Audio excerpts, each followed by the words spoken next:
May was very good to the green and gold on the road. Last month, the A's hit the East Coast, and in 10 games versus the AL East, the Athletics slugged 19 home runs, scored 60 runs, and won 7 games. Tonight, they hit the road again. First stop, Kansas City, to take on an always tough Royals team. The offense is ready to roll and ready for another winning streak. A's and Royals, Game 1, next.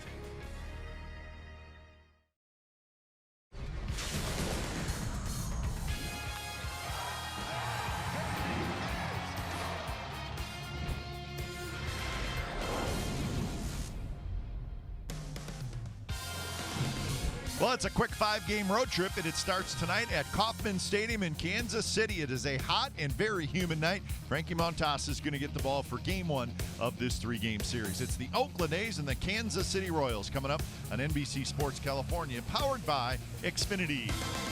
Hey again, everybody. Welcome to Oakland A's baseball, along with Ray Fossey. I'm Glenn Kye. Frankie Montas pitched great on Sunday against the Arizona Diamondbacks, and Ray, he has earned a second start. He's going to get it tonight here against the Royals. You know, great start last Sunday, surprised his family, everybody there to watch him pitch against the Diamondbacks. And what he did is he takes a picture here. He did a great job. He used all of his pitches. Remember last year when he was acquired by the Athletics because he had some shoulder problems, they wanted to limit his innings. Well, he's back in the rotation. He was doing that at AAA. He came up last Sunday. Catching was Jonathan Lucroy, called his changeups a lot, caused the breaking ball, the fastball. He pitched an outstanding ball game, and yes, he definitely deserves this one and probably a lot more. Now, there's nobody, and I mean nobody in Major League Baseball who thought Mike Moustakas would be back with the Kansas City Royals. He was a free agent coming off a huge season, but the money was not there. Unbelievable to think that, but he is back, and he's having another great season. And somebody's really missing out on a great third baseman who has a lot of pop with his bat. It's unbelievable what he did last year, and then to go through free agency and not get the contract that he was looking for from the Royal standpoint. They get him back playing third base, a solid third baseman, tremendous power, but it is amazing. It's going to be interesting to see what he does this offseason because he's putting up comparable numbers this year to what he did last year. And yes, he's going to be a free agent again. And he's kind of taken over that third spot in the Royals lineup from Eric Hosmer, who did get the big money in free agency. So we'll see how Moustakas does this weekend against the Athletics. Up next, we will head back to the A's pregame live studios, and then right back here to one of our favorite ballparks, Kauffman Stadium, lineups and first pitch.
Designed for the grind that comes through every time.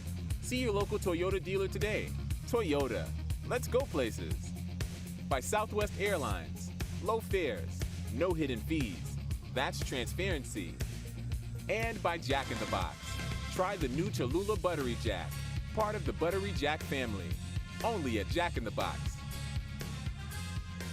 Welcome back to Kauffman Stadium in Kansas City. We are just minutes away from first pitch, game one, A's and the Royals.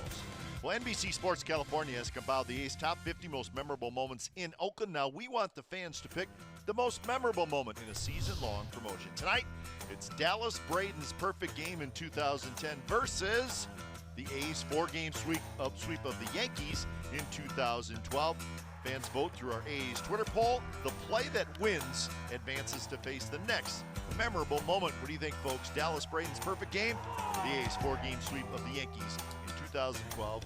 Cast your vote. Lineups and first pitch from Kansas City. When we come back, it's the A's and the Royals coming up on NBC Sports California.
Friday Night Baseball from Kansas City, and those youngsters having a good day. A little pregame ball game going on. There's the Little League field out well past the outfield fence, and the big leaguers are just about ready to go as well, as there'll be highlights or fireworks, excuse me, after the game tonight. So a nice crowd is on hand. Game time weather presented by the Santa Cruz Beach Boardwalk. Get to the beach.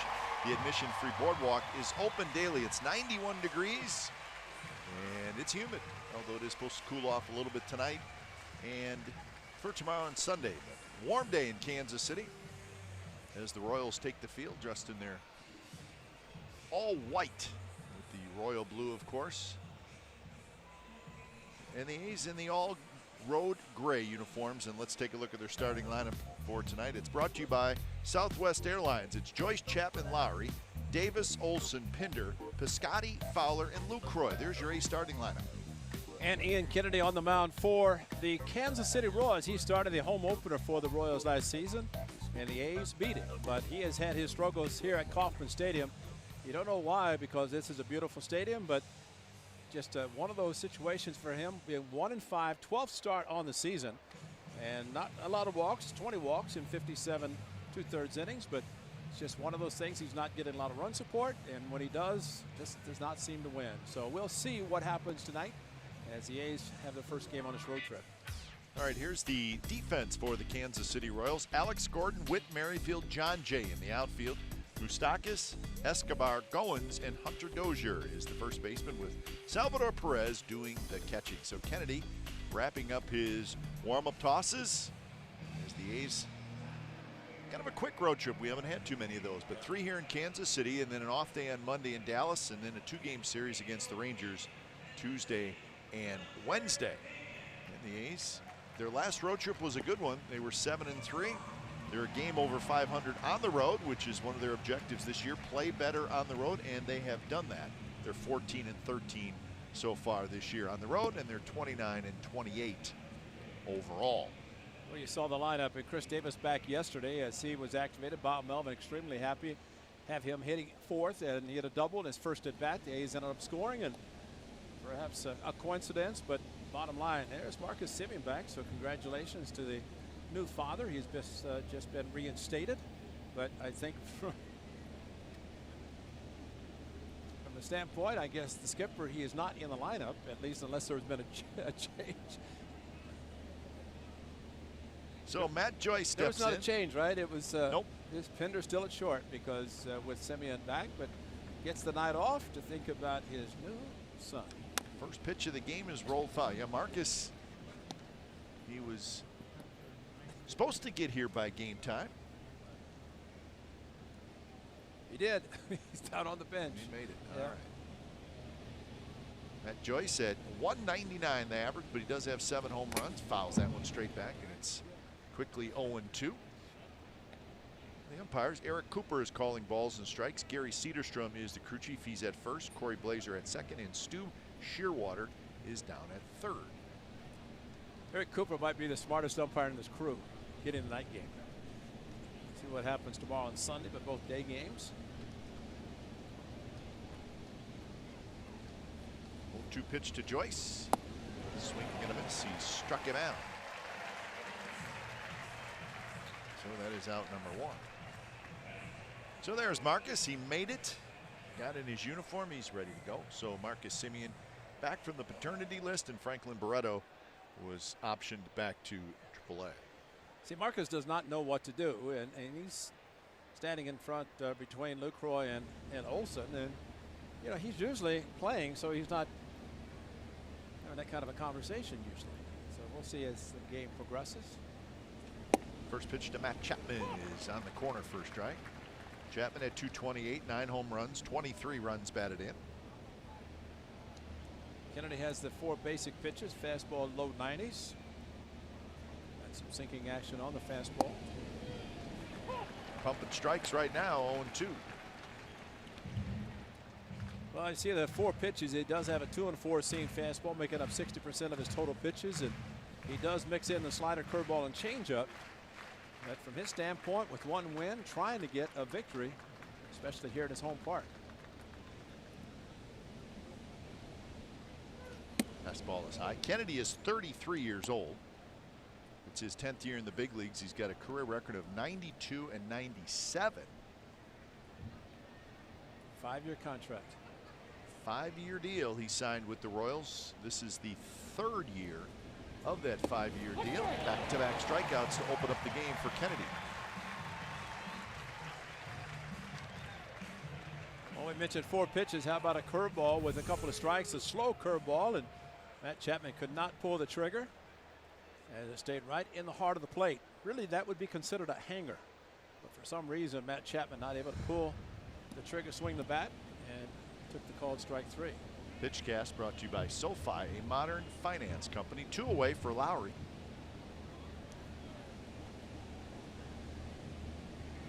Kennedy's record with the Royals, and again, this is the 3rd year in Kansas City, is 17 and 29. He's gone 11 and 11, and then last year he was 5 and 13. This year he's 1 and 5. So he has not really lived up to the 5-year, $70 million contract that the Royals awarded him after the 2015 season. It's not his fault that he was offered it. That's right. I would have signed it too. Not his fault that he took it. That's right. But he does do that. 30+ starts in each of the last 8 seasons. This one's popped up towards center field. Whit Merrifield is there, and he's got it. Good first inning for Kennedy. He needed just 10 pitches for a 3-up, 3-down inning.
Brought to you by Southwest Airlines. Here it is, John Jay, Whit Merrifield, and Mike Moustakas, the first 3. Then Perez in the cleanup spot. Jorge Solar having a pretty good year. Gordon, a bounce-back season. Dozier, the young first baseman. Goins at second. Escobar is the shortstop. Frankie Montas makes his second start. His last one was Sunday at the Coliseum against the Diamondbacks. Picked up the win with a 150 earned run average. He went 6 innings. He struck out 7, walked a couple of batters, and used all of his pitches. And for Frankie getting an opportunity, and he said he's about 12 pounds lighter than what we saw him last year. But he said he just kind of firmed up a little bit, but he wanted to be a starter. The A's wanted him to be a starter, and it's exactly what he's doing. 4th start overall. First pitch to John Jay. John Jay having a good season his first year in Kansas City. Hitting .307. Got 15 RBIs. And the Royals have a pretty good lineup. Yeah, I mean, I thought the same thing when I was writing it in. Yeah. You know, the bullpen's totally different, as the A's hope to see the bullpen before the night is over. A lot of new faces down there, but Ed Yost, their manager, is back again. Got a world championship under his belt. Lucky to be alive. Tap toward Lowry. On the move, scoops it up. So 1 out here in the bottom of the first. The A's look like this defensively behind Frankie Montas. Joyce in left, Fowler in center, Piscotty's in right, Chapman, Pinder, Lowry, and Olson around the infield third to first, and Lucroy is behind the plate. So Chad Pinder, who played a good ball game yesterday at shortstop. What a more miraculous catch to end the game. Over his shoulder, off his glove, as the ball was going down, he reached down, grabbed it with his bare hand. Game over. A's win. Boy, to sweep and have with that win, a successful winning month of May. 7-0 lead in the 9th, and turned out to be a little bit hairy, but the A's did pick up the win. And the A's finished May 15 and 14 after going 14 and 14 in a little bit of March and then all of April. So that puts them at 29 and 28. Up the middle, and that's going to be a base hit with Merrifield. Rick Trinan came in the game yesterday, tying run in the on-deck circle. First batter, hit, center field. And watch Chad Pinder go out. Off his glove, and watch this. Reaches down and makes the grab as Mark Canna is playing center field right there. But what a play to end the game. That was back yesterday in Oakland. Here we are in Kansas City. It's amazing what happens from day to day.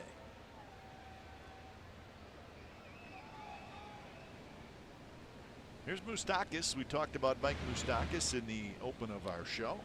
Having a very fine season. Here's the breakdown for Pinder and where he's been at this year. Left field 19 times, right 3, second 3, short 3.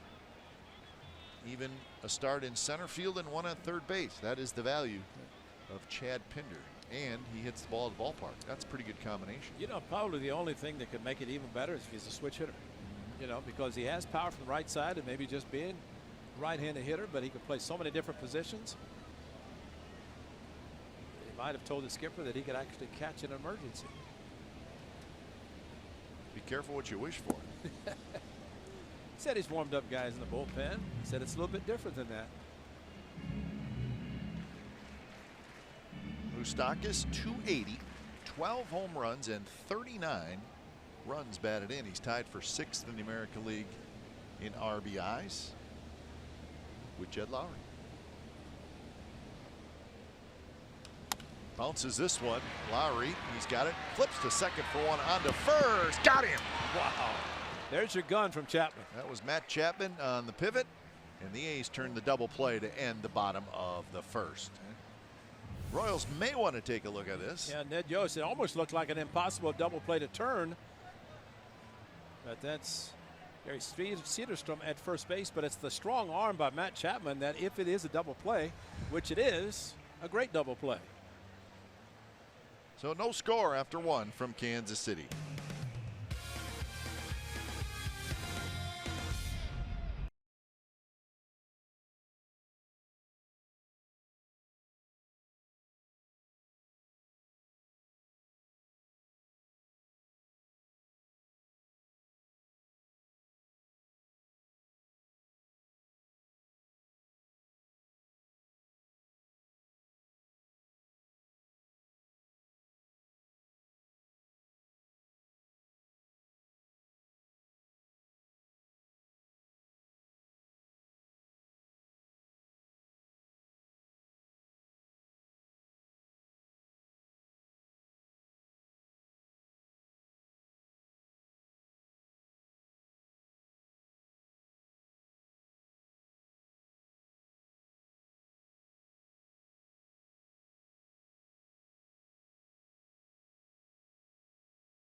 Well, any 95-mile-per-hour fastball is our fast pitch, brought to you by Xfinity, the fastest Wi-Fi at home and on the go.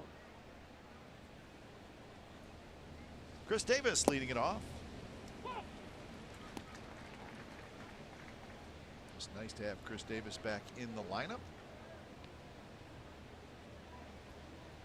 Helped the A's score 7 runs yesterday and salvaged the final game of that series against the Rays. Well, opening day for the Royals last year, a game that started 3:15 local time. Shadows coming in, but KD on a 3-0 fastball from Kennedy got it before the Shadows. Right center field, a 2-run shot. Rodano Ventura, of course, recognized, and mother was here. Of course, he had been killed in a car accident. His line to right. Jay is right there. KD with Jarrell Cotton pitching, 7 shutout innings, and looking forward to seeing Jarrell Cotton back. And looking forward to seeing Chris Davis continue to swing the bat as well as he did. Remember yesterday, Kipe, it was Stanek starting for the Tampa Bay Rays, and he stayed in there just long enough in inning and third to get the loss. A reliever starting a game. The A's did salvage one of the 4-game series against the Rays. Sergio Romo is starting tonight for the Rays. So, I'm sorry, but that whole thing that the Rays are doing, and I know they have good reasons for it, but the reason they won 3 out of 4 games against the A's is because the 3 games they won, their starting pitcher was very, very good and pitched deep into the game. Am I right? I agree. No, absolutely. And they do it with just 2 pitchers. And when Faria comes back, who's on the DL, and maybe even Pruitt, they may not even do it anymore. That one is belted to right field. Jay's going back, and that baby is gone. Wow. Long home run for Olson. Hit one yesterday, and he hits one today. 1-0 Athletics. He hit his 9th yesterday, and Matt Chapman also hit his 9th. Well, we'll see if Chappie comes through tonight, because what Matt Olson did and what he's starting to do is swing the bat and hit the ball well. This is a 2-0 count, and there it is at 93, upper part of the zone, and the hands back, the hands forward, and great power from this young man who gets to double figures with home run number 10. So here's Pinder. So the road trip starts with a home run. What a surprise. That is a long one. And the wind actually is blowing from right to left. Big flags in right field. Moustakis waits, and the throw, and they just get Pinder. So Olson's home run yesterday was a very long home run at the Coliseum. Watch this one. The slider stays in the inner part of the plate, pulled the hands in, and Yarbrough knew it. Did not get the slider outside where he wanted it, and Olson hit 24 last year, and he's had to go through a lot this season. Fly like an eagle. So the one he hit yesterday was 475 feet, longest home runs hit in the American League. Actually, all of baseball, not just the American League, all of baseball. Great to have Josh Hood down in this one. Fly like an eagle. Didn't Trout hit one that they said was over 500 feet, but they measured it and they said, no, it wasn't that far. Must not have been in Anaheim. Line drive to left, and that's a base hit as Gordon came charging in but had to play it on a hop. So Piscotty with a base hit. Well, Piscotty's double in the first inning yesterday, probably as big as we have seen in a hit. And this time he goes right after the breaking ball and hits it to left field. McCann with a base hit following the 2-run double by Piscotty. Got the A's on the board in the first inning, and they never looked back. Actually, the second inning did not look back, and good to see some offense. Starting, of course, with Chris Davis double to right field. Here's Fowler. Fowler hitting in the 8th spot, hitting at 174 with a homer and 7 RBIs. Fouls that one straight back. He's finished up that homestand with a 4-6 record. Probably better than 3-7. They had been swept by the Rays, and after finishing 7-3 on the road trip.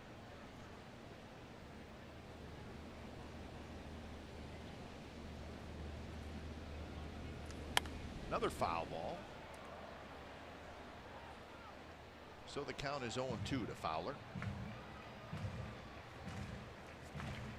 Well, Cap, you bring up the home runs on the road. It's amazing what the A's have done away from the Coliseum.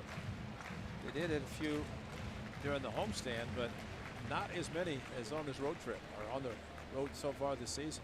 There's your breakdown. There it is. 48 home runs now on the road to 22 at home.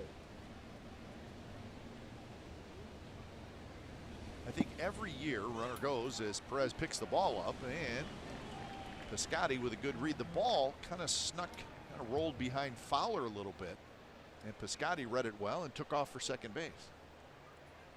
You know, it's amazing. He made it look like a delayed steal, but He probably went on the fact that it was in the dirt, and there he reacted quickly. And Perez, Gold Glove catcher.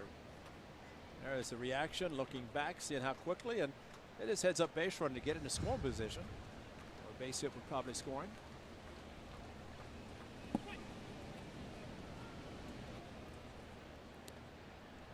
So 2-2 to Dustin Fowler.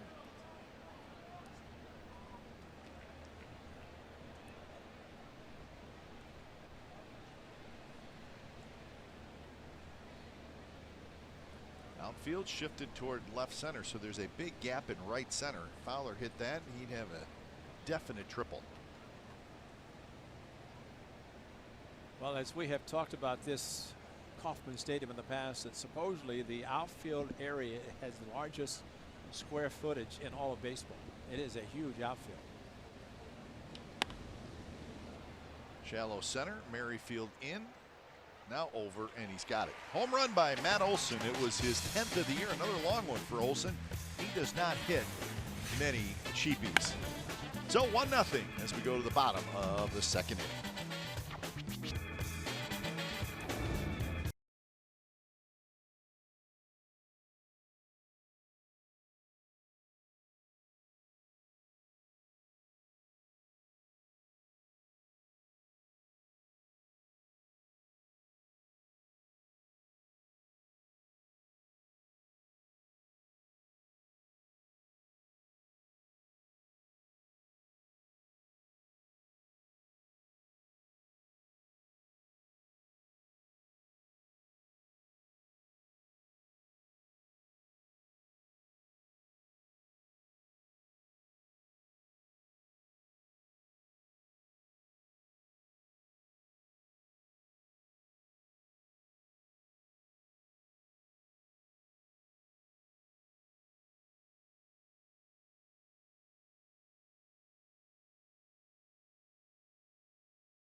Bottom of the second inning. Frankie Montas got a double play to end the first. He'll face Perez, Soler, and Gordon.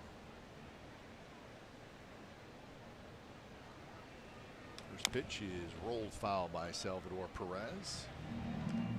Anytime Salvador Perez hits a ball down the third base line, you cringe if you're an A's fan from the 14th season. The play-in game, that was the deciding blow. Giants won the World Series against Kansas City in 14-15. The Royals won. Pop up Lowry's going to get back there. High backhanded play. So 1 away. All right, here's our Coors Light refreshing finish. How about something that'll make us feel good, Ray? Daniel Migden yesterday. He was terrific. Went 8 innings, 3 earned runs, 5 strikeouts, 102 pitches. And you know, you see the 8 innings, 3 earned runs. I'm not going to say it's deceiving, but some of the runs came after he had left the game, and he maybe ran out of gas a little bit in the 9th inning. Yeah, he gave up 3 consecutive hits in the 9th, and of course the A's had a 7-0 lead. So he had a shot. Bob Melvin let him take a shot at getting the shutout. Daniel Migden, what a month of May for him. He's got a chance to have looked at all the numbers from the other pitchers, but he's going to be in the conversation probably for pitcher of the month in the American League. Doesn't mean he's going to win it, but he's going to be in the conversation. Sean Manaea will not pitch against the club here at least. Frankie Montas just did a quick pitch to Soler and blown away with the fastball. So first strikeout for Frankie Montas. Well, he's got great stuff, and he's in the rotation. He was starting in AAA and wants to go upstairs with a fastball after a quick pitch, the previous pitch. He got the strikeout. Seemed to just go up the ladder. 97, an easy 97. Xfinity pop will be pretty consistent. Yep, we'll see a lot of those tonight. Here's Alex Gordon. Alex Gordon swings at the first pitch and skies one to left. Matt Joyce is there. And that's a 6-pitch inning for Frankie Montas after 9 pitches in the first inning. 1-0 A's.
Kelly Green replica cap is presented by Cache Creek Casino Resort. For 15,000 fans Saturday, June the 9th, get this great lid. It's beginning at 105 against these Royals. Grab your tickets at athletics.com/ticket. Yes, Kansas City this weekend, Texas for 2, Kansas City next weekend. And they're done. That'll do it. That's it.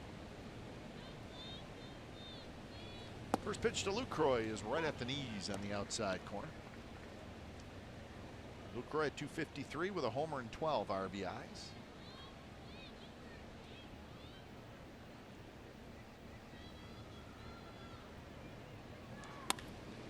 Up the middle, knocked down by Escobar, but it's going to be a hit for Lucroy. So that is hit number 3. So it's June 1st. We like to look back at who did what, who was good, who was not good in the previous month, and that would be the month of May. Best records in the National League: the Nationals went 19-7.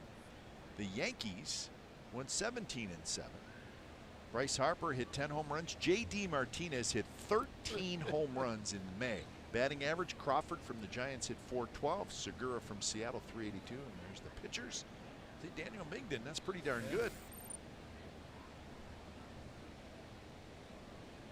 So some of the goodies from the month of May. Yankees 17-7. Red Sox and the Mariners both went 18-11. Second best. The worst in the American League was the White Sox. They were 8-19. Astros had a good month. They went 16-12.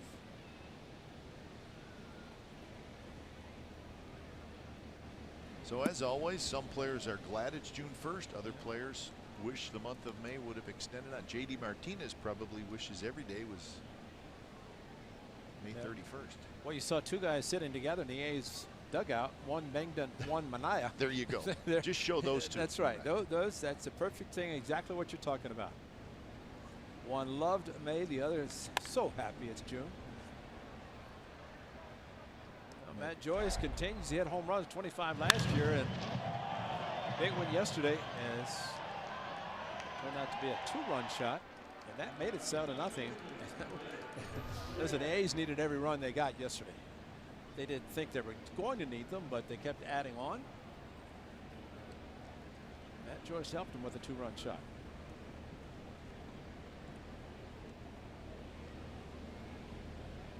That was, for Matt Joyce, his first home run against a left-handed pitcher. He doesn't play a lot against lefties. That's right.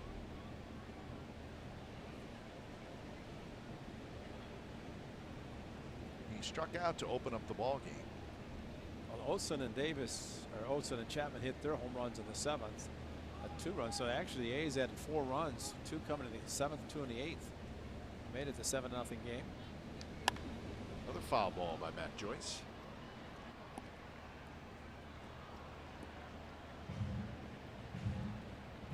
So 2-2. Chapman to follow here in the top of the 3rd. Cap, your statement about this ballpark, one of our favorites. It is an unbelievable place.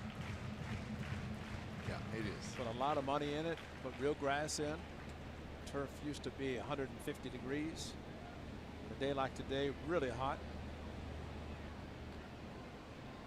Fountains are still here.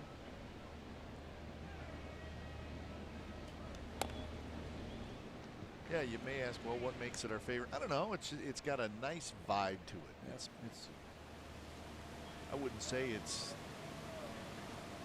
crazy. Fans aren't. It's just a nice place. Right. People are friendly. Nice broadcast booth. But when they put about $250 million to renovate it, not many will do that. Grass since 1995. George Toma had the best field with the turf and with real grass. They did it in anticipation of getting an all-star game. They got it. And, you know, it's nice, Cap, though, to be located in such a place that you never have to worry about moving because of the building up around it. This is east of downtown Kansas City, Arrowhead Stadium right next, the Kaufmans. That's who it's named after, Ewing Ewing Kaufman. Yeah. Who was the first owner of the Kansas City Royals. But it's just a marvelous place, and it's stood the time of a lot of change throughout baseball. Runner goes. The ball's hit down the left field line. It should reach the seats, and it will. Well, the Royals came here in 1969 as an expansion team, and of course the A's left after the 1967 season. And from the stories I've heard, that the Royals were going to get an expansion team, but it wasn't going to be till maybe the early 70s. That's right. And I think the folks at Kansas City said, you know what? We just lost a team. Thank you. We want one now. And they got one a year later.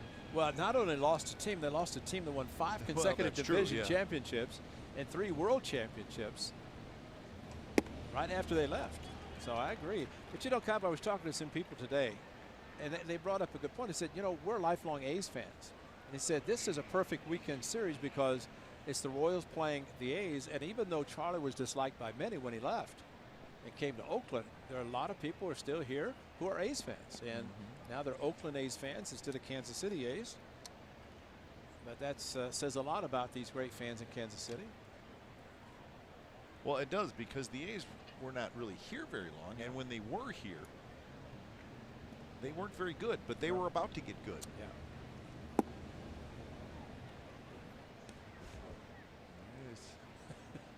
I was told today too that Charlie O the Mule, and Charlie would occasionally just ride him out on the field, usually before game. He'd forget, 4th inning, here comes Charlie O on the Mule, running around Old Memorial Stadium. Want to know to Chapman. Line drive, center field, that's going to be a base hit. Merrifield grabs it on one hop. Everybody moves up, so the A's are going to have the bases loaded and nobody out for Lowry. I said Memorial, I stand corrected, Municipal Stadium. But Matt Chapman had just talked to Darren Bush and maybe got a little piece of advice from Darren Bush, the A's hitting coach, because right back up the middle in the first offering. And remember, it was the curveball that he took for strike 3 in his first at bat. And this time Kennedy comes back, but not taking it was Matt Chapman. Instead, base hit up the middle. Don't rub the oblique, though. That's not good. We don't want to see that. That's a good hit by Matt Chapman. So a great opportunity here for the A's to have a big inning. Lowry hit a fly ball to center field in the first. First pitch is a little bit outside. Ian Kennedy, in his last 25 starts here at Kauffman Stadium, Ray, he's 1-11. Hard to believe. With a 5.34 ERA. That's in this ballpark. And this season with runners in scoring position, well, 11 for their last 20 are the opponents.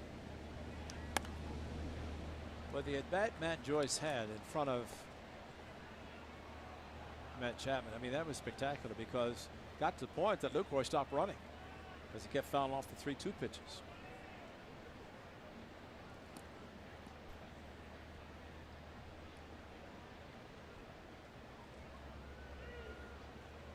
One and one the count to Lowry, who's tied for 6th in the league in RBIs with 39. Curveball just missed. Kennedy stood there and looked in at Eric Cooper, and he may have had a reason to look in. Well, there's the box and there's the curveball, and did not look like that bad of a pitch. Jed Lowry started the swing, stopped.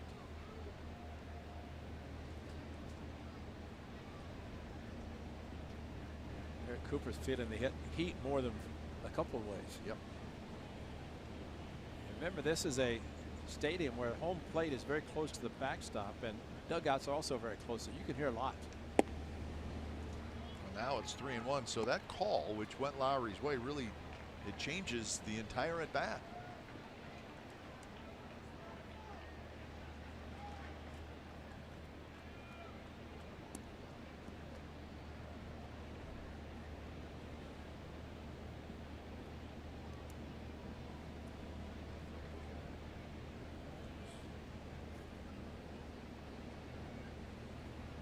Sitting in a good spot. 3-1 pitch is sliced foul down the third base line. Lucroy at third, Joyce at second, Chapman at first. Big gap is in right center as Merrifield is over into left center. Gordon step in left field. Gordon's got a good arm.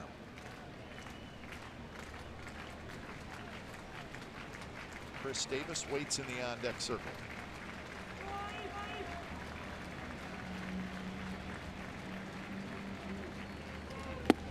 Missed inside, and that's going to be a run for the A's as Lucroy's going to trot home. So Kennedy walks in a run. It's 2-0. Well,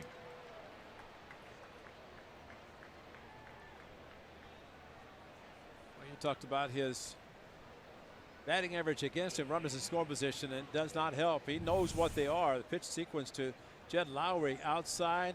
That's probably the critical one. The third pitch could have been called a strike, was not, and then fastball overthrew it up and in at 93. And Jed Lowry with a great at bat again.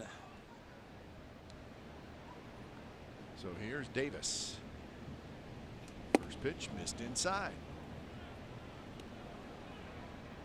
I can't remember Tuesday night the A's had a great opportunity late in the game. Runners at second and third, nobody out, a couple of strikeouts, and these are the times you have to take advantage of wildness and just a pitcher having tough times winning. Davis had a mighty cut, and the count is even at 1-1. So Lowry gets his 40th RBI with the bases loaded walk. One home run, the grand slam. Tollison, Sean Tollison of the Rangers, when he had a 3 home run game. And that is a base hit right field. Joyce is going to score. Here comes Chapman. He's going to score. Lowry to third, and it's 4-0. The A's lead, a 2-run single for Chris Davis. Well, you can shift him. He'll take the inside out swing, go to right field, and drive in a couple of runs. That fastball almost in the catcher's mitt. And Chris Davis with the base hit to right field in between first and second. And Jay, of course, respecting the power and playing deep, that allowed 2 runs to score.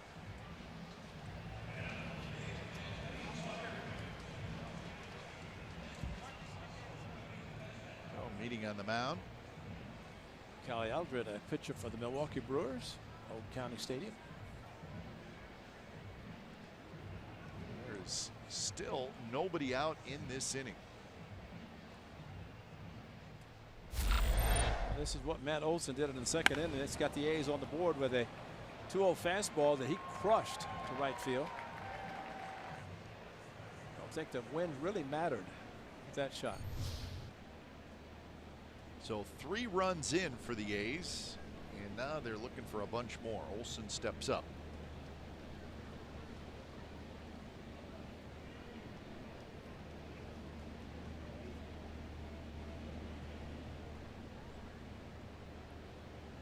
First pitch is a strike on the outside corner. This inning has gone single, walk, single, walk, single.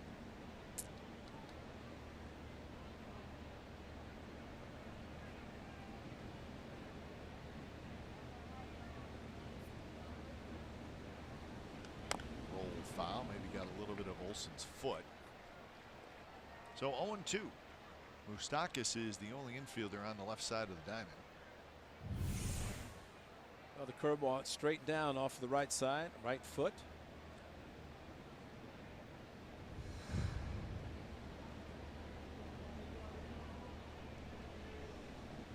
Chad Pinder waits in the on-deck circle. And that one is belted. Right center field, hit a ton. And that baby's gone.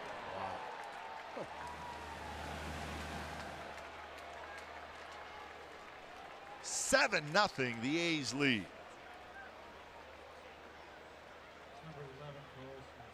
I think Ole's starting to heat up.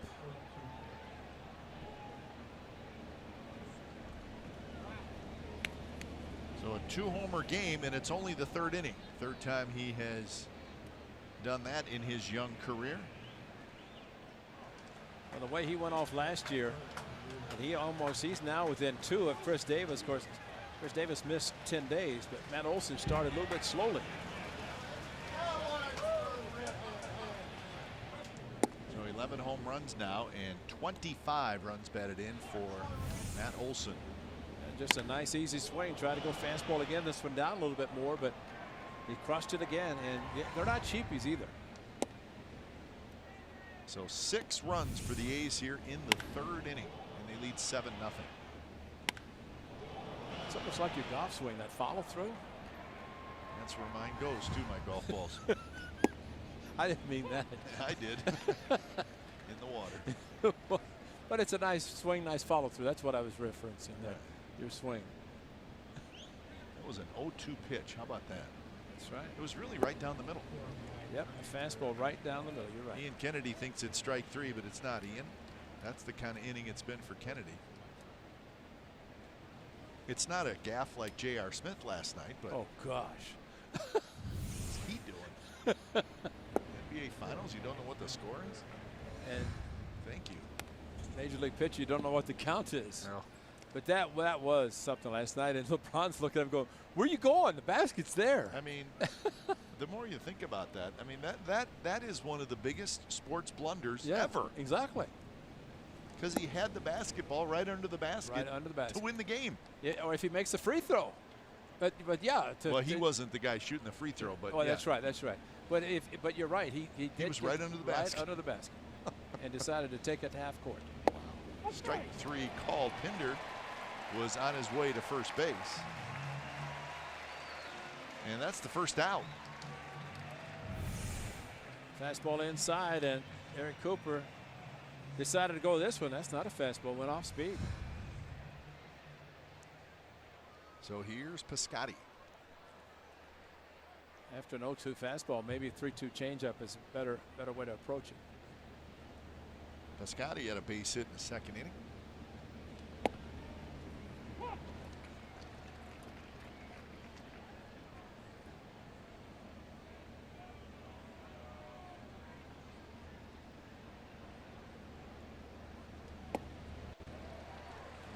Crowd obviously disappointed, kind of some mock cheers going up. They'll stick around though, fireworks after the game.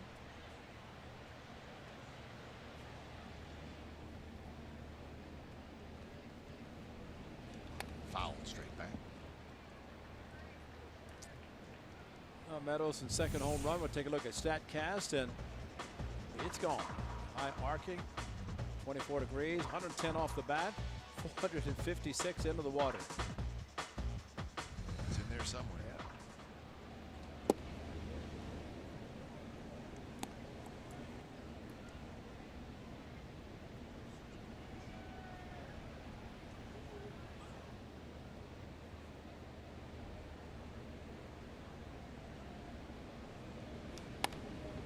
High pop-up should reach the seats, and it will. Nice play. Well, the nice thing also, A's fan. that's in. A couple of walks have scored.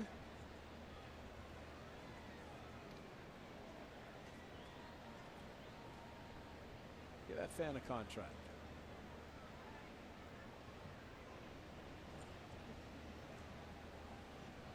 Another 1-2 from Kennedy to Piscotti, and again it's rolled foul. Matt Williams could feel this one. That's the kind you feel right there, Matt.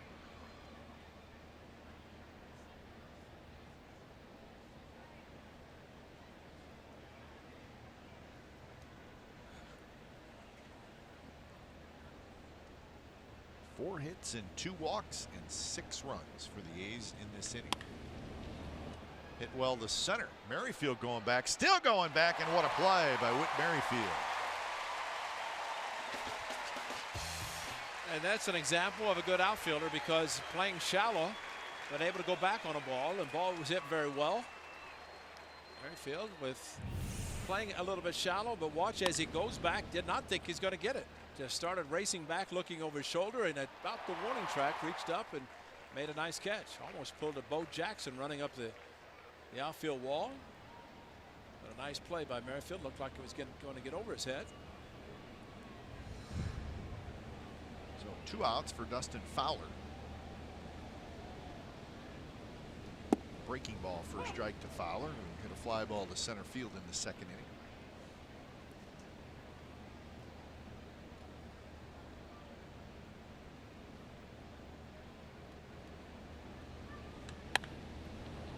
Right field, and that's it well. Jay looking up, and that baby's gone.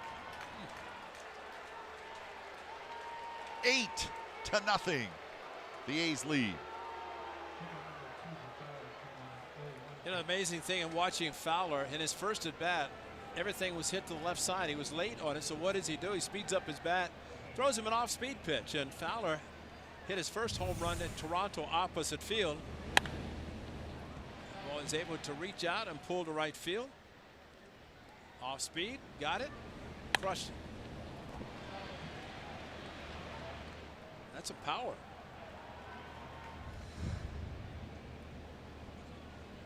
So here's Lucroy, who led off this inning with a base hit.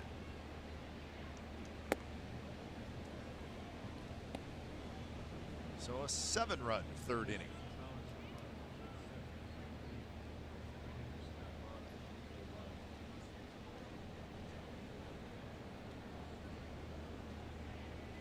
Was pitch number 42 this inning.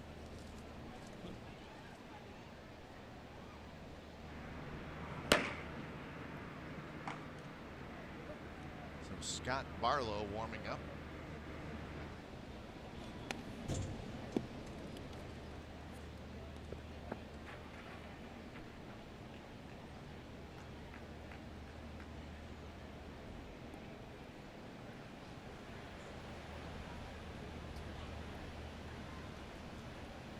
He's like this warm weather. Batting practice indoors with air-conditioned batting cages, and come outdoors with humidity and let it go.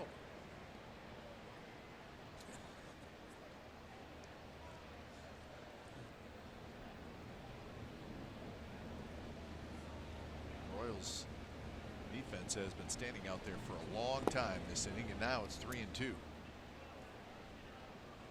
you can tell just by the way they're kind of walking around. Yeah. Not a fun sight. Circling their positions.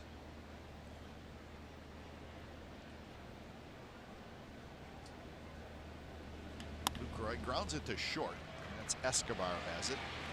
And the inning comes to an end, but the A's do major, and I mean major damage. They score 7 runs. A couple of home runs. Olsen with a 3-run shot. Fowler with a solo home run. So, bottom of the third coming up, the A's leading the Royals 8-0.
Baseball on NBC Sports California is brought to you by the Chrysler Pacifica Hybrid, America's first hybrid minivan. Test drive one today. So the A's with an early lead, and it's a big lead, 8-0 in the bottom of the third. And this is what is disappointing for a hitter between Dozier, Goins, and Escobar. Every A's hitter's hit twice. These guys are hitting the first time. And that's what throwing 15 pitches will do for a pitcher, Frankie Montas, and getting ahead. 1-1 the count to Hunter Dozier, the first baseman. So Fowler with a home run, Matt Olson with 2.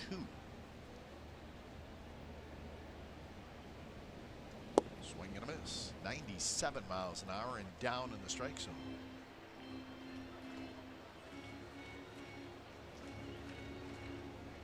Dozier, one of the Royals' top prospects.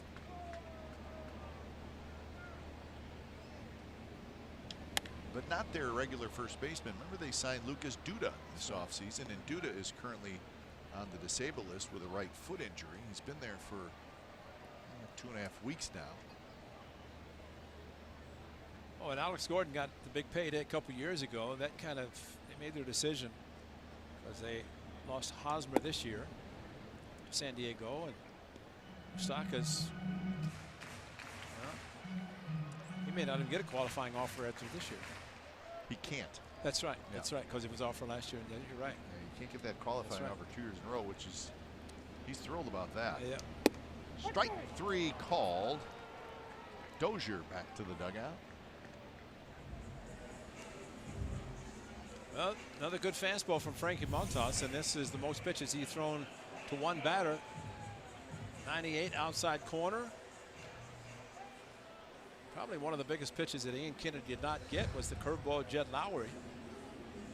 And that bat ended up walking in a batter, a runner from third with bases loaded walk. I'm going to read you the list of players that are gone from the Royals. They were with them last year at this time. Obviously, Hosmer's the biggest name. Lorenzo Cain. Yep. And then there's just there's a lot of guys that are pretty good big leaguers. Jason Vargas. Yep. Mike Minor. Brandon Moss, Ryan Buchter, Scott Alexander, good left-handed reliever who's with the Dodgers now. Soria, Moylan, a couple guys that did good jobs out of the bullpen. All those guys are gone. And that's why their bullpen, except for Herrera, All new guys. yeah. They signed Duda, they signed John Jay, and they re-signed Alcides Escobar. But it is nowhere near the same team that we've seen the last 4 or 5 years, and a team that won a World Series. That's what Ned Yost said. He said, I'm accustomed to winning. And this year, he does not have the type of club that it's going to win a lot of games. They're in a good division, but Cleveland's starting to play a lot better. Frankie Montas with a quick pitch to Goins and able to field the ball back to him. The Royals are currently 20-36, and they got there. Actually, they're playing a little bit better lately. They've won 6 out of their last 9 games. But it's a rebuild, and I think the Royals knew that this was coming, and they knew that it was probably going to be this year. Lorenzo Cain got a big contract in Milwaukee. Of course, Hosmer goes to San Diego. Well, Cain got his relatively early. Hosmer got his late as far as the contracts.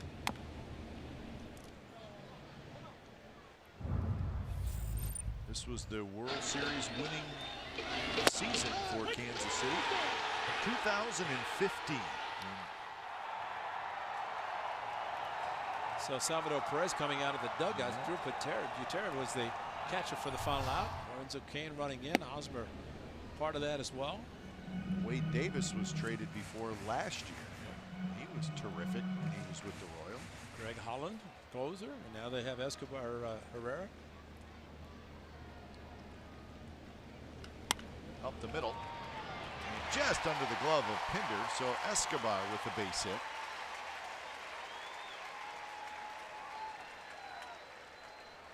And that's the second hit for the Royals off Frankie Montas. 2-strike hitting and tried to go inside, left it towards the middle of the plate, even at 98. And Escobar hitting ninth. He was leading off for a while for Ned Yost and the Royals. Esky, as they call him. So here's John Jay.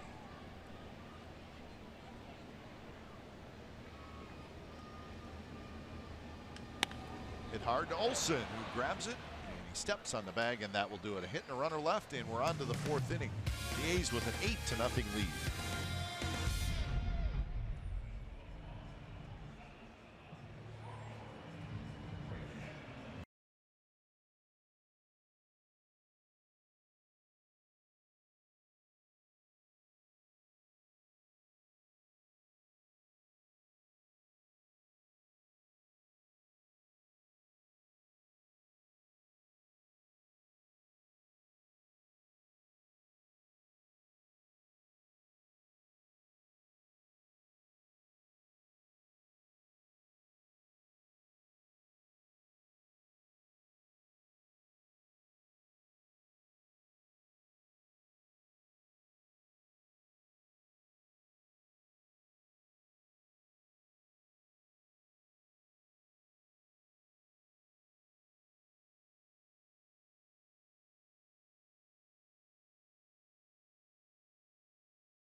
Certainly some familiar faces, some famous actors and comedians who grew up in Kansas. There's Paul Rudd, who grew up in Kansas City. They have a fundraiser called the Big Slick Fundraiser, and they played a celebrity softball game before tonight's game. They've been doing this for a while now, Ray, and all the proceeds go to the Children's Mercy Hospital here in Kansas City. They were having a great time. Yeah, and it's as you mentioned, the local comedian. They started it, and from what I understood, the first year they raised about $25,000. It caught on, and they raised a ton of money for the Mercy Children's Hospital, which is a good cause. Congratulations. Actually, when I looked out, I said they're going to play a game with those fences in about 10 feet beyond 10 feet beyond the dirt. I said, hey, this is great. There's Paul Rudd on the left, and you saw him during the 2 World Series appearances by the Royals. He's a big Royals fan. Nice play at second base by Goins. So Joyce is retired. And when it's time for change, think Speedy Oil Change and Auto Service, your trusted oil change, tune-up, and smog expert. So the new pitcher, Scott Barlow, his 4th appearance. So Barlow in for Ian Kennedy, who goes just 3 innings. 71 pitches in 3 innings.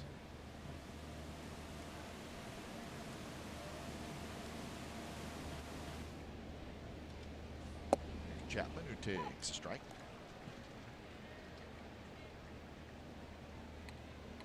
Well, over 40 of those pitches came in that 3rd inning. 48 or no, 46, I think it was.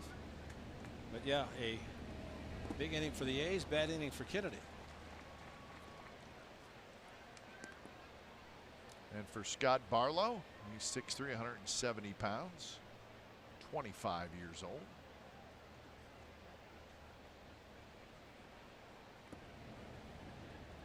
Originally with the Dodgers. Never got to the big leagues with the Dodgers. Royals signed him in December this past offseason. Swinging and a miss. A big overhand curve, and Chapman strikes out. So first strikeout for Scott Barlow.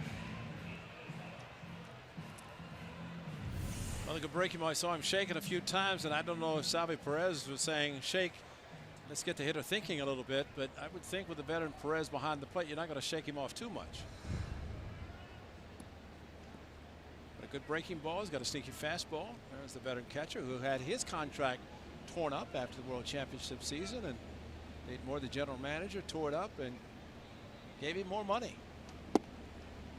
It's unprecedented, but he felt he was worthy of the extension, or at least the additional money.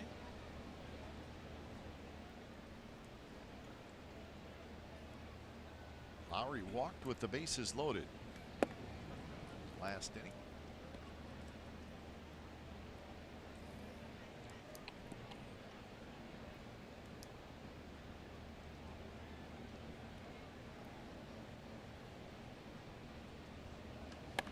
Line foul into the seats.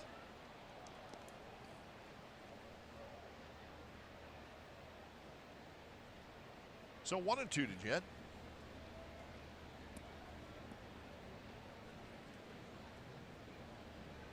See the big gap in right center field.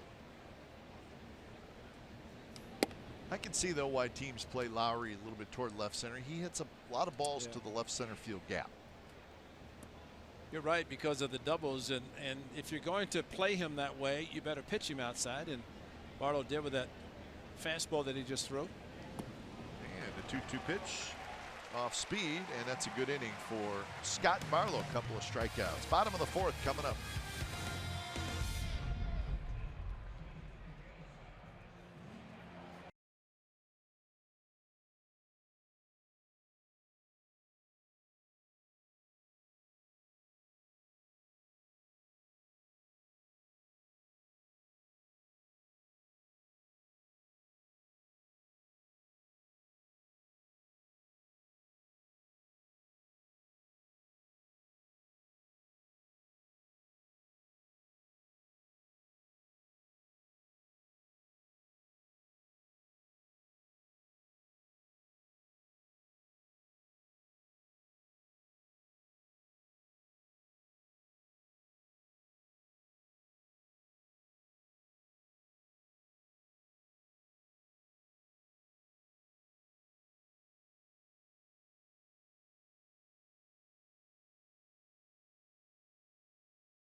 Kansas City safe. Look. Yes, it is. Yes, it is.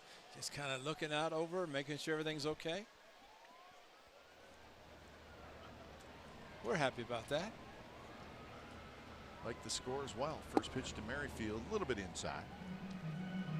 He's with 1 in the second, 7 in the third. 15 pitches for Montas in the first 2, 16 in his third inning.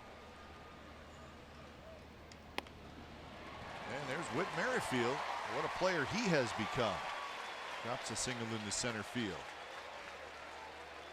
One good thing about the A's pitchers, when they have gotten a big lead, they have not changed their game, and I would expect Lucroy to make sure that Montas stays the same. That ball ran in, but you just cannot. You have to pitch your game, which means you have to use all of your pitches, and that's where a good veteran catcher will help out to make sure that even with the big lead, you're going to continue, because as you saw yesterday, 7-0 turned out to be 1 hit away from being an even closer game.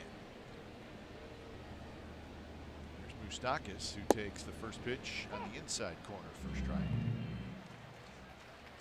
So let's visit the Mike Moustakas situation, Ray. Last year, he hit .272 with 38 home runs and 85 RBIs. That's a Royals franchise record for home runs in a season. He really had a fine season. He's 29 years old. And he reached free agent. He did everything you're supposed to do for a positive free agent outcome, right? He's still a young player, right in the middle of his career. He has a career year. Right. So everybody, and I don't want to hear that there was anybody out there that said they knew Mike Moustakas would not get a huge contract. That's right. He didn't. You know, and as the off season went on and on, his name became more and more prevalent. Like, wait a minute, no Moustakas yet. And when it was all said and done, he ended up coming back to Kansas City for a 1-year, $6.5 million contract.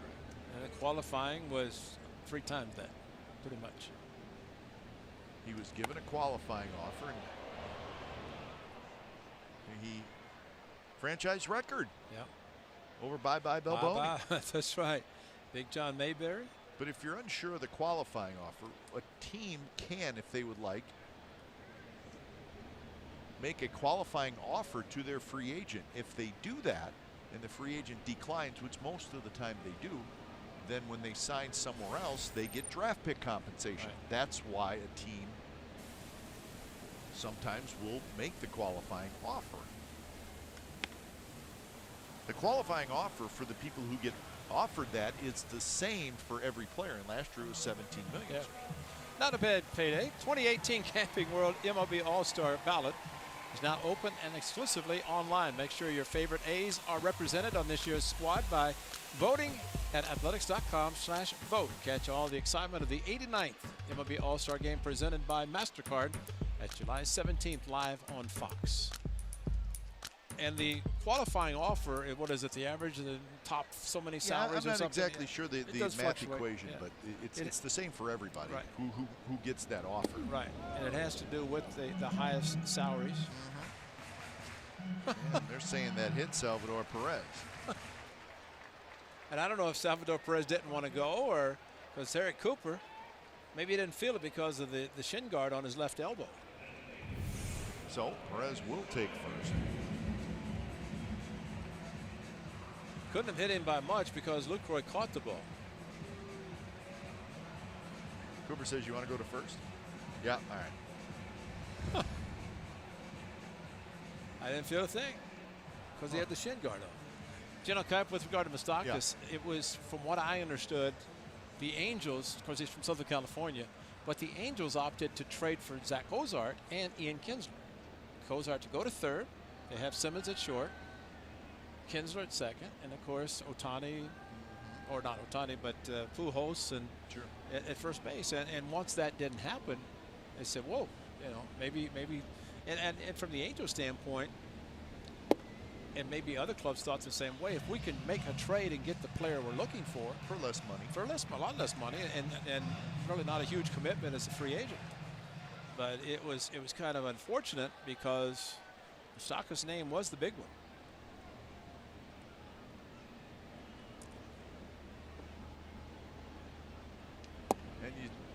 So where does the qualifying offer come into play? Well, the problem then is if a team, and teams are starting to value those draft picks more now, they're saying, well, if we sign Mike Moustakas, we're going to lose 1 or 2 draft picks. You know what? We don't want to do that anymore. Yeah. And so that's why if you have that qualifying offer attached to you, then that can come into play, where teams will shy away from you a little bit because they don't want to lose the draft picks that they would lose if they signed you. Now, for Moustakas, the good news is you cannot have a qualifying offer made to you 2 years in a row. So, and you know, that's a good he's point. completely free of any negative things. And you know, this year. I'm glad you brought that up, because if you think about the price of being $17 to $18 million for 1 year, and if guys could take it every year, they would take it. I mean, you're playing for 1 year, and especially you take Jed Lowry, for example. He's going to be 35 next year. Will he get one? If he's traded on July 31st, he can't. You can't. Yeah, if you're traded, you're not allowed to get a qualifying offer. And that's where J.D. Martinez came into play. Exactly. And if he's in Jed's case, if he stays with the A's the full year, will the A's offer him one? But you know, who knows? But it's a tough situation for a player. It's not popular. Right. Among the Players Association, the qualifying offer. Well, they like the qualifying offer, if they don't like the draft choices attached to it. Well, and two, it's not fully a negative thing for a player, because Brett Anderson got a qualifying offer a couple years ago, and he took it. Good move for Brett Anderson. Kobe Rasmus did too. It was $15 million, and he pitched in 5 games for the Dodgers and made $15 million. Matt Wieters took it. That 1 year there was about 3 or 4 guys said, "Oh, I'll take that." See if the A's can turn 2 out at second, on to first, double play. Second of the night for the Athletics. That one was clean, 5-4-3, and we're headed to the 5th.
Watch it, Jed Lowry. Good throw from Matt Chapman. But one thing Jed Lowry does so well right there, comes across the bag, takes the throw, clears himself.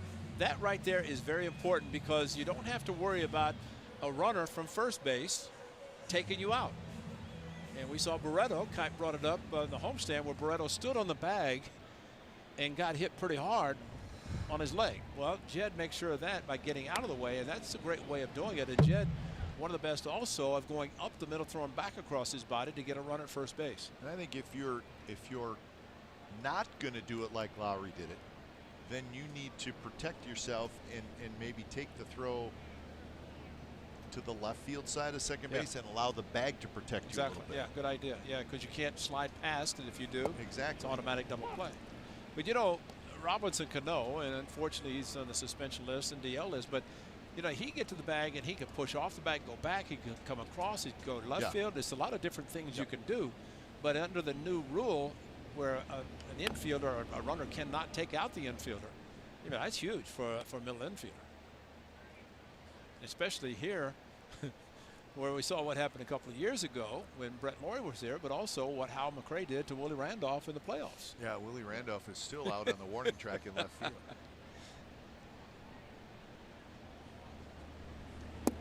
And a swing and a miss by Davis. Fans enjoy an early July 4th with the A's for the July 3rd Patriotic Fireworks Show presented by Chevrolet. And now win a free suite to the game. That's right, a free suite for you and 11 of your closest friends. Simply text BOOM to 60946. This contest will last through June the 18th.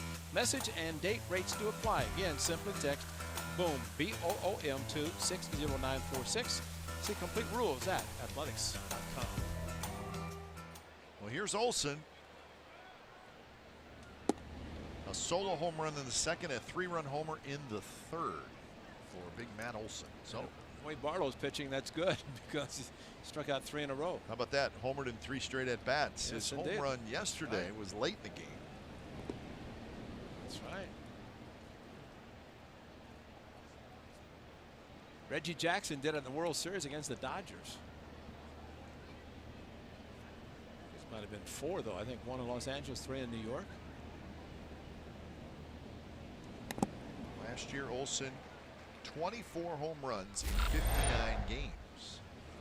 Well, second inning, this is a big one to right field. Solo shot.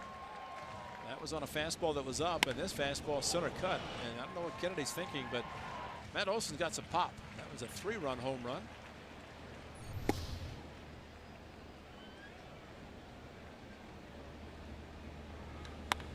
And there's a line drive, and Goins is out there in shallow right field. That will tick a hitter off. My.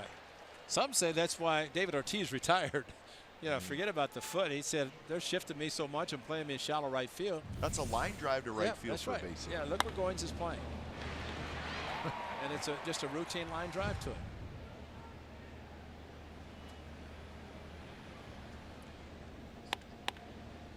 You know, Cap, Willie Wilson, who played for the A's in 91-92, a big star for the Royals, was at a function today with him, and we were talking about the slide by Hal McRae. And he said something interesting. He said that McRae said to Freddie Patek, who was the second, he says, I'm going to take the guy out. You score from second.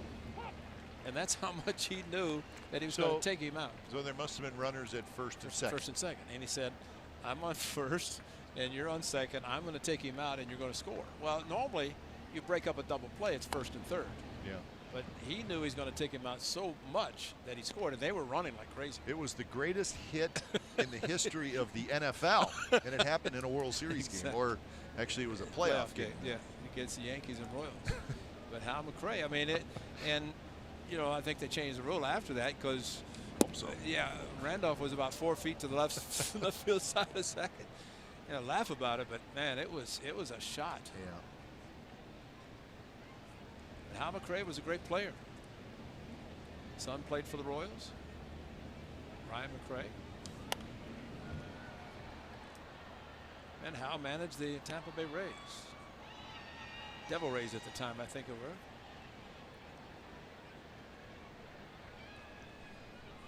Scott Barlow trying to calm things down here. He's retired 5 in a row. Fouled right off the big high screen. Maybe a higher backstop than in most ballparks. Yes. And we're probably very close in this park to, I mean, radio below us is even closer, but still this is a nice view from the press box area, the broadcast area. Played off the wall. I mean, anytime you have Will Ferrell doing scores for you, I mean, it's got to be special. Right? Yep. Big John, our stats man here in Kansas City. He's good. Looks just like Will Ferrell. Right. So he's not John Duss, he's Will. That's Big right. Will. In fact, John snuck down today for the celebrity softball game and just played as Will Ferrell. Well, Will had a couple of base knocks. And it was right here in Kansas City in 1965 when Campy played all 9 positions, and Will was out in Mesa in 2015, the 50th celebration of Campy's. Only Will was a little bit not quite campy. Not quite. But that's all right. I was told he had a bad hamstring. So how's your hammy? Good?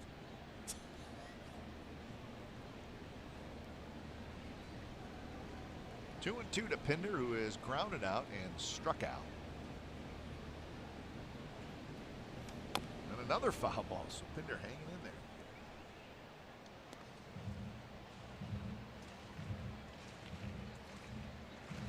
Check it out. The guy in the A's jersey right there is Will Forte. Will Forte from Saturday Night Live, and if you've ever seen Last Man on Earth, it's extremely funny.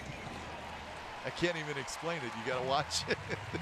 If I tried to explain Will Forte's character, I wouldn't do it justice. 8-0 A's.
We'll get to the smart play of the day in just a minute. Hey, that's the plaza. That's where we stay. Very, very nice area. Will tells us that's the J.C. Nichols fountain. Will knows everything. Nice place to walk around. Relaxing. First pitch to Gordon is on the inside corner first strike. Haven't talked much about Frankie Montas. Maybe we should. He allowed 3 hits, a couple of strikeouts. There's not a lot of run. You know what's great about this, to be able to get the run support he got and run with it. 6 solid innings in his first start. That was Sunday.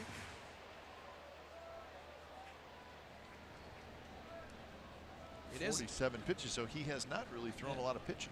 Just 15 in the first 2, but typically, I mean, this is a strange 5-game trip, so he could start tonight and then start the first game at the Coliseum against the same Royals team, because you figure the A's will stay in rotation, and especially next week. And he could start Wednesday too in Texas. Yeah, but I think it's going to be Mengden. Gotcha. Because Chapman. Oh wow! Throw just a little offline, and Chapman's been so great you thought he was going to make the play. I know that. Now we'll tell you about the smart play today, brought to you by your California Ford dealers, and Matt Chapman involved in both of them. This is kind of a strange one here. That's a 4-5 to 3. They did look at it, but decided it's going to be a double play. This one just as well. Turn started by Matt Chapman. Nice turn at second base by Jed Lowry. Frankie Montas liked it. So Matt Chapman, in a different scenario, involved in both double plays. Of course, he was a shortstop, so he's familiar with turning the double play at second. Jed Lowry, nice feed with Moustakas. Here's Hunter Dozier for his second at bat. He struck out looking in the third.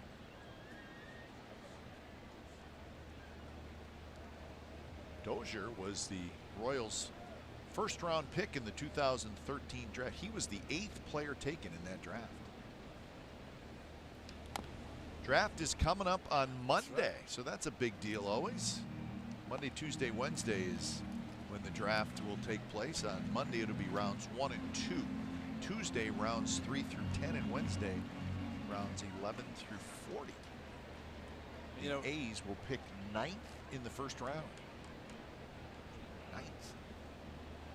Eric Kubota, the director of scouting, of course, has all his guys out, and they'll be at the Coliseum. Yeah. Well, they're probably there right now getting ready for Monday. Absolutely. A's early picks, they pick 9th. They have the 50th pick, and they have the 70th pick. And there was a good article, very nicely done by Jane Lee about, I think it was done with Eric Kubota, about Aaron Judge, who was drafted originally by the Athletics out of high school. He felt he wanted to go to college. But I thought that the interesting part of the article is we're talking about the qualifying offer, because there, how many teams passed on Judge, but also Mike Trout. And as Eric Kubota said, you know, you never know. You could pass on somebody to become a great player, and it's just one of those things. But so on the other side, if you're not going to sign somebody because you're going to lose a draft choice, wouldn't you rather take somebody that's proven? Well, absolutely. I agree. You know, take somebody that you know can play, like Moustakas. I mean, just using him as an example, because he's proven he can play at the major league level. If you draft somebody, you don't know if they're going to make it. I think it's there's no question. It's the MLB draft is the biggest crapshoot draft of any of the. It's not even close. I mean, NFL, you got a pretty good idea if a guy's going to be a decent player. In basketball, because the colleges are used as the minor league systems for the NFL and the NBA, where in baseball you could sign a high school player, give him a ton of money, and he never pans out. So I don't know. It is kind of a mixture in a sense. And you know, there are a whole bunch of names that are thrown out there. I mean, you look at Mike Piazza. He was only drafted because of Tommy Lasorda. That's right. You know, he's his godfather. And what does he do? Most home runs hit as a catcher, and he's in the Hall of Fame. 3-2 to Dozier with Ryan Goins waiting in the on-deck circle. And that's going to be a base hit to left field. So Gordon and Dozier open up the bottom of the 5th inning with back-to-back singles. Well, Gordon went to the opposite field with a shift to the right side, and it was a 2-strike pitch. This was a 3-2 at 94, but you know, that's the difference when you have a big lead that you can afford to throw a fastball, especially with good velocity, throw it down the middle of the plate, and doesn't always mean it's going to be a base hit. Could have been a 6-4-3 double play. Instead, it's first and second. The only trouble came last inning when turned a double play after he hit Salvador Perez. Barely. So here's Goins. Goins bounced back to the pitcher in the 3rd inning.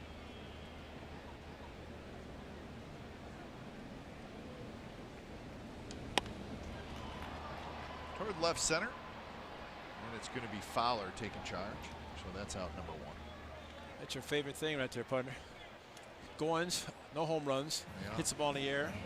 You know, trying to keep the inning going. But you know, maybe it's the pitch by Montas that helped that happen. But man, you look at the numbers, and remember the late Ted Williams always, he would find guys if they hit a ball in the air and they were speed guys. But maybe not intentional. Got a pitch. Just couldn't do anything with it. Here's Escobar.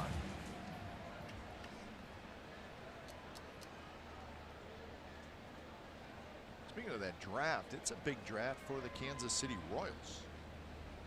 They have 4 picks in the top 40. So that's a big deal. Was it Tampa Bay also has 4? Tampa Bay's got a bunch too. The draft order before the A's, and again the A's picked 9th, it goes Tigers, Giants, Phillies, White Sox, Reds, Mets, Padres, Braves. That's the first 8 picks, and then the A's will pick 9th. So, listen, you're in the top 10, you're going to snag a good player. That's right.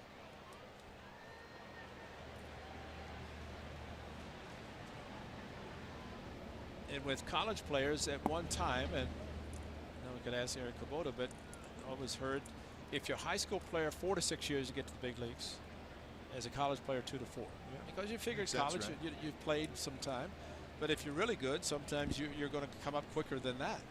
Yeah, it's the ultimate is the high school kid that gets there in 2 to 4 years. Exactly. Chapman's got it.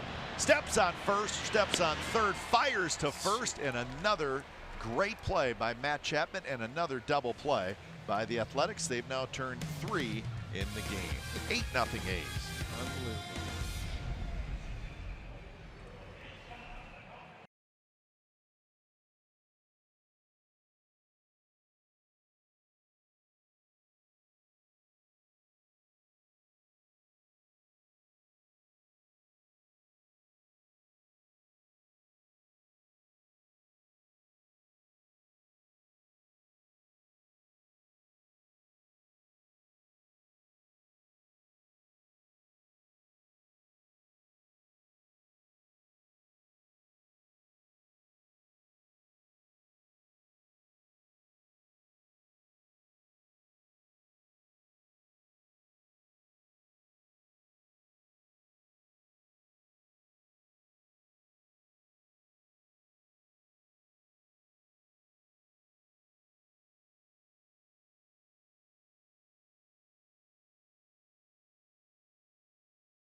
Of some pretty nice infield play. No surprise there. So it's 8-0. Stephen Piscotty to lead things off. Scott Barlow has faced 6 hitters since coming on in relief of Kennedy, and he's retired all 6 with 4 strikeouts. He'll face Piscotty, Fowler, and Lucroy here in the top of the 6th. Popped up. Going to be Goins, the second baseman, who makes the play. Well, we're always amazed at Matt Chapman and this ball down the third base line. The amazing thing is how he steps on the bag and off his right foot throws a bullet across the diamond to get the 5-3 double play. And he just what is the doc going to do? I mean, everything that goes his way, granted he's going to make errors, but making a play like that where he doesn't have to throw to second, just step on the bag, throw across. But the fact that he can do it basically off his right foot. Normally you take the little stride, but just an unbelievably strong arm. Breaking ball drops in for a strike. It's 0-2 to Fowler, who homered in the 3rd. It was his 2nd home run of the year. This one right down the right field line. Broken bat, short hop. Goins has it. Fans, join the A's for the first of 5 community sandlot style plastic bat and ball games starting June 3rd from 9 to 11 a.m. at Brookdale Park in Oakland. Kids, adults, and families play a pickup style baseball game alongside the A's street team with A's goodies. A's Play Ball, presented by Sutter Health, encourages the community to come together to celebrate and enjoy the game of baseball. Learn more at athletics.com/community. Play ball. A lot of things going on with the A's. Every day you read something that they're doing to try to enhance the great game of baseball at the Coliseum in the East Bay.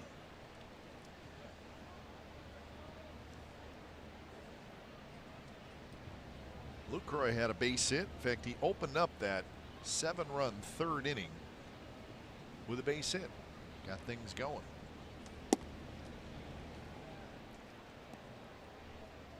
So we saw Jonathan Lucroy talking to Frankie Montas between innings and just kind of going over things. Well, here's Montas with a huge lead, and he's just not out there throwing fastballs. He's mixing his pitches, and a lot of that is a result of his catcher, and it's good to see them talking between innings.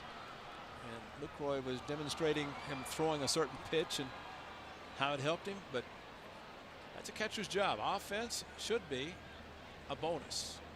Lucroy's been a good hitter throughout his career, but his expertise is putting the gear on and handling pitchers like Montas.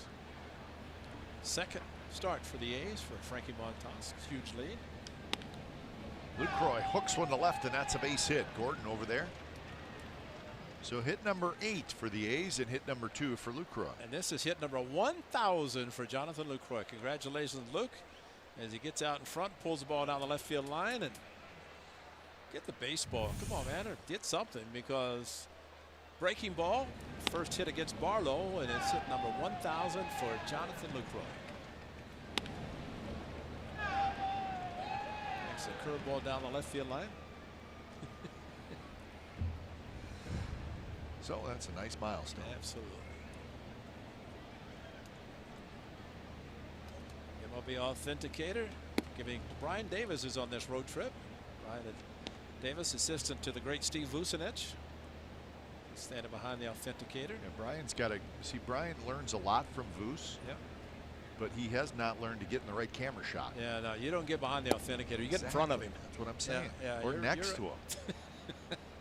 If you're Brian Davis, you gotta get some camera time. You don't go on these trips a lot. We talk about Brian a lot. There he is. There he is. Good shot. Enough cameras. That's better. That's Brian, and getting the bat, getting the ball, and getting everything authenticated for Jonathan to put in his trophy case. Brian's kind of an unsung hero. Yeah, exactly. Oh my. A's clubhouse. Yeah, there's Brian. Think. Brian Davis, Coach Rubin in the lunchroom. I mean, that's a big job, man, to take care of the meals for the boys. Moose has a lot of good people working for him and around the clubhouse, and a lot of times you think, well, if you just want to be a kid and work in the clubhouse, you got to work, man. There's a lot of stuff you have to do, especially when players just drop their clothes right in the middle of the clubhouse. Yeah, it must be nice. Yeah. You do that at home? No, but I do it at the clubhouse.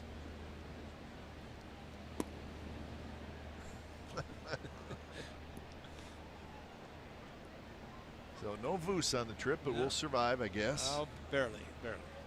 My suitcase got here, so that's important. But you think about it, Cap. It's a long homestand, short road trip, long homestand. So Voos has a long time at home, considering the long homestand, and Brian Davis coming back here to this heat. There's a shot in the right field, a base hit. Lucroy's going to head around to third, and Matt Joyce has a base hit, first and third, 2 outs. But the only time you run with an 8-0 lead in the 6th inning is 3-2.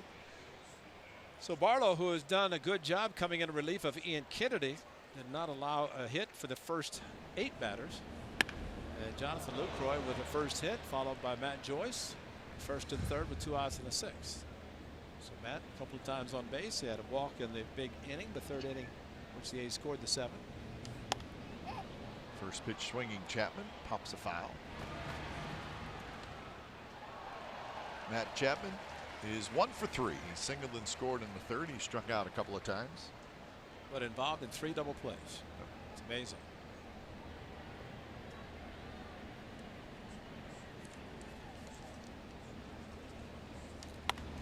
And that one is going to get down for a hit, and it's going to be an RBI, and the A's are going to have a 9-0 lead. So Matt Chapman picks up his 24th RBI. All this coming with 2 outs. Got a good at bat, found one back. It's a breaking ball, and just like Lucroy, reached out and hit it to left field. And that's a big one. And you know what's important about this? The fact that it was 3-2 count on Joyce, that Lucroy was able to run to get to third, because he might not have been able to score on that base hit to left field if he'd been at second.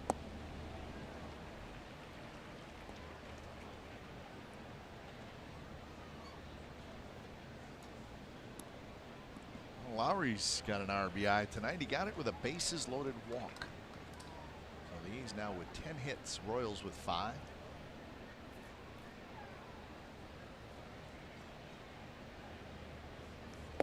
Inside with a fastball, 1-1 the count. Lowry has also hit a fly ball to center, and he has struck out, so he's 0 for 2.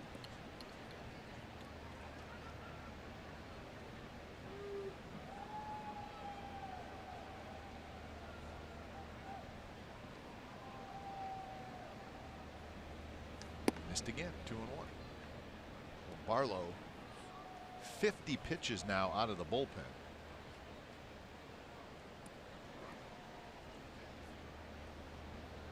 Barlow got his first big league victory just a couple nights ago, Tuesday night.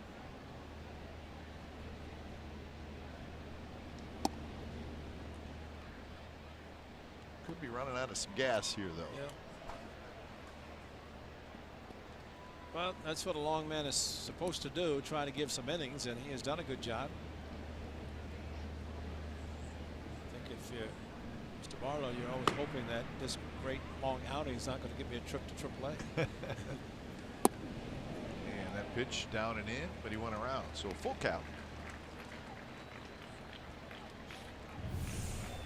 Jed looking for a good pitch to hit on 3-1, but just went too far, according to Stu Sherwater.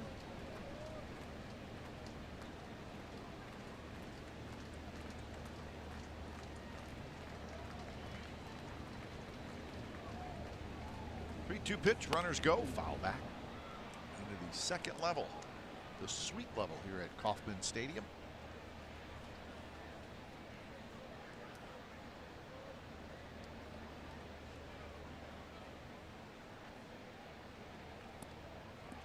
Good suite level. So you win a world championship, you still draw well based on winning a championship. People buy season tickets, and from a team standpoint, you hope to have a successful season, and people buy a lot of tickets. And when you do struggle, and then think of the 87 and the 9. Oh my! Okay. Wow, what are they called? Berry kebab. I'd take one right now. Hey, Will. Thank you, Birdie. Huh. That looks pretty good. Chocolate covered strawberries. Sherry's Berries, right here at Kauffman Stadium. So another 3-2 to Lowry. Here it is. Sweet, gonna miss. He struck him out. So the A's get a run on 3 hits. Chapman with an RBI single. Bottom of the 6th coming up.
Your next meeting, event, or convention.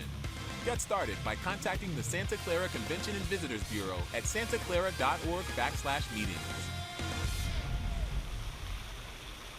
9-0. The A's lead the Royals. It's the bottom of the 6th inning. Look at those numbers for Frankie Montas. Second consecutive very fine start. Just 60 pitches through 5 innings, so a nice average of 12 per. Well, he went 6 innings and 82 pitches on Sunday against the Diamondbacks.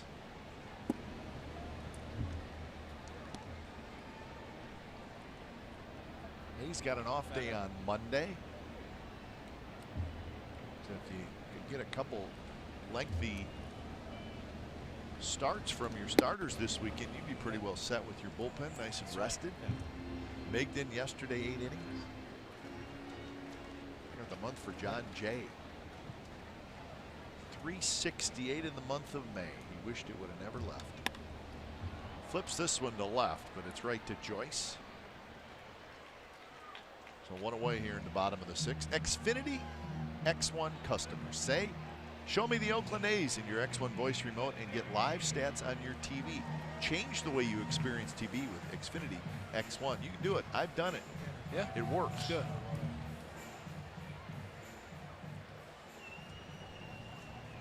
One away for Whit Merrifield.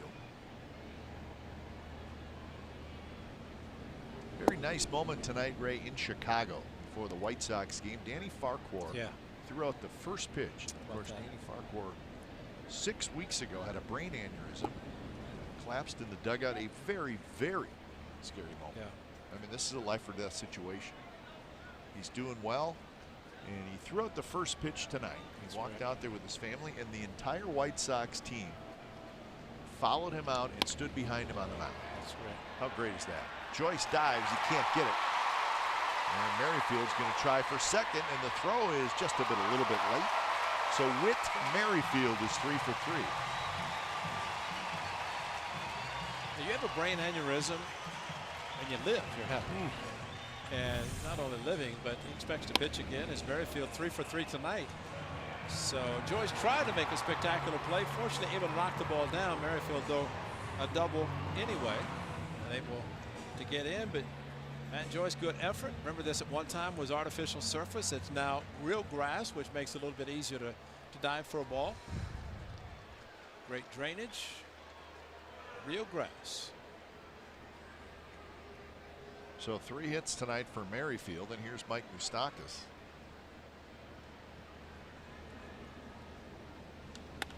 Moustakas goes after the first pitch, hits one high in the air. And Joyce makes the catch. And the doctor said that Farquhar, that it was a miracle. Yeah. And you're right, he sounds like he will be able to pitch again. Not this year. Remember the A's organization for a little while. But that's great. And remember when it happened, someone was saying that he walked in, he'd just given up a home run and sat down on the bench and said, I have a headache. And they said, yeah, just give up a home run, and then collapsed. So headache was for real, and we wish him well, and very happy he's able to come back and have the start. And that's great with his teammates supporting him the way they did. His family is great. First pitch is a strike to Salvador Perez.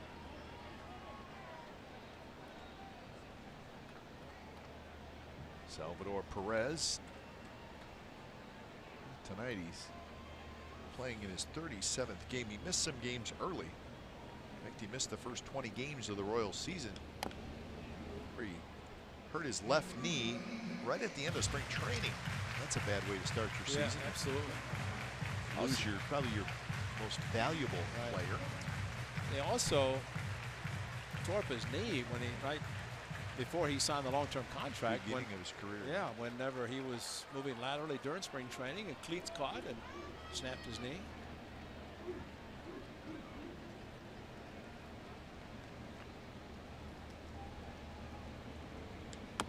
This one tapped up the third base line. Chapman grabs it. He throws on the run in time as Perez hesitated just a little bit in the batter's box. He thought maybe it was going to be a foul ball. Chapman throws him out.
former Kansas City Athletic Bob Serve.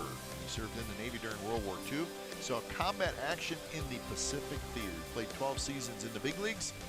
In 1958, he was an all-star for the Kansas City A's. Check out that season.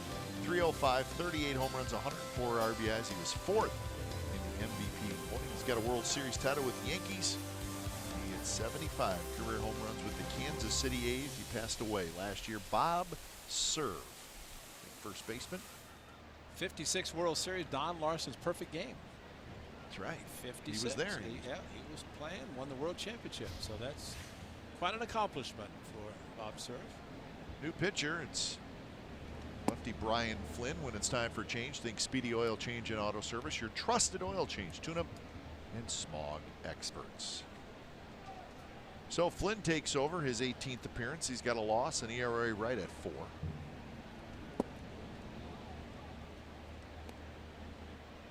Brian Flynn here in the 7th. Were not for the 7-run third inning for the Athletics, this would be a tight game. Fortunately, the A's did score 7. Hit pretty well to right field, but Jay's there. He comes in a little bit. He grabs it. So Chris Davis flies out. He's 1 for 4.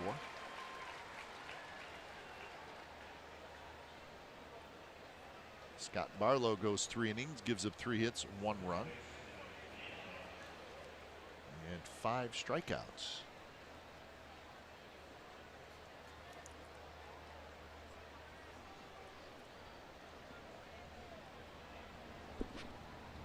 So here's Matt Olson. Olson facing the lefty. Takes down and away.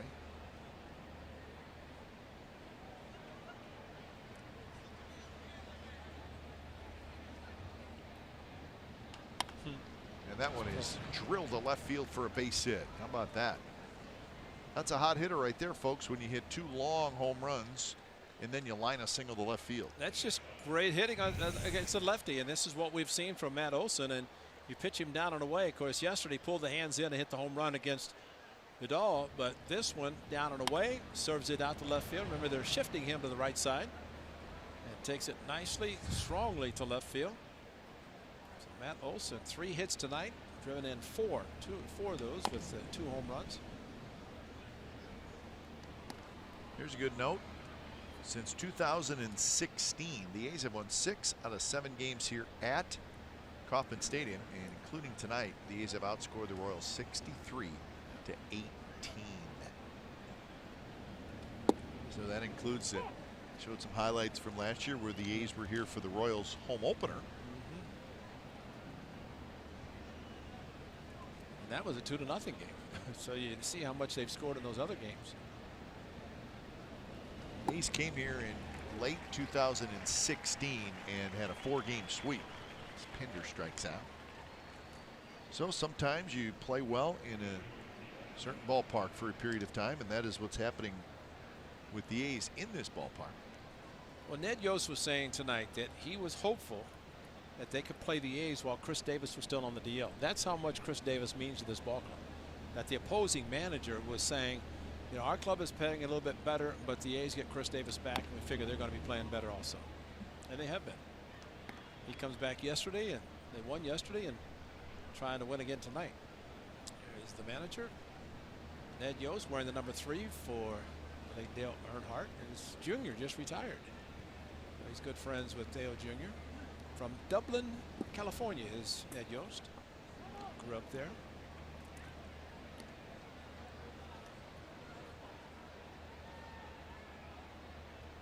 1-1 the count to Piscotty.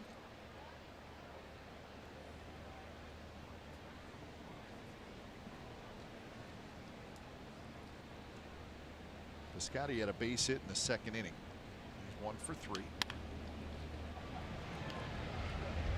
Out at second base, and that will do it for the A's, and we have reached the 7th inning stretch here from Kansas City.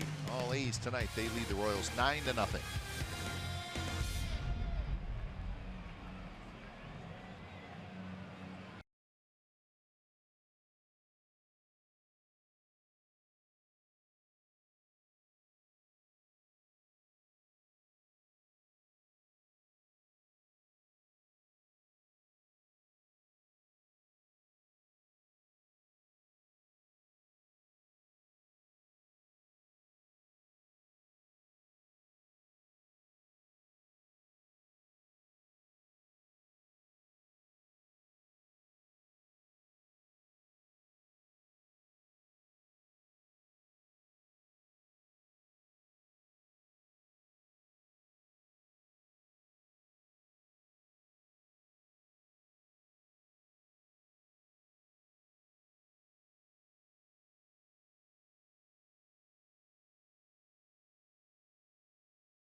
So 9-0. The A's lead the Royals here in the bottom of the 7th. There's the group that had the celebrity softball game earlier. They sang them "Take Me Out to the Ball Game," and they did a nice job. Especially a good time. Especially the guy in the A's jersey in the second row. How did he sneak in there? All those Royals jerseys and one A's jersey. Come on, he's the last man on earth. So he can do anything he wants. Bottom of the 7th inning is Jorge Soler leading it off. Looks like Soler was the guy the Royals got from the Cubs for Wade Davis. Looks like Soler's lost a little weight, and I'm not saying he was big before. He looks a little thinner. He's a big guy. Jorge Soler.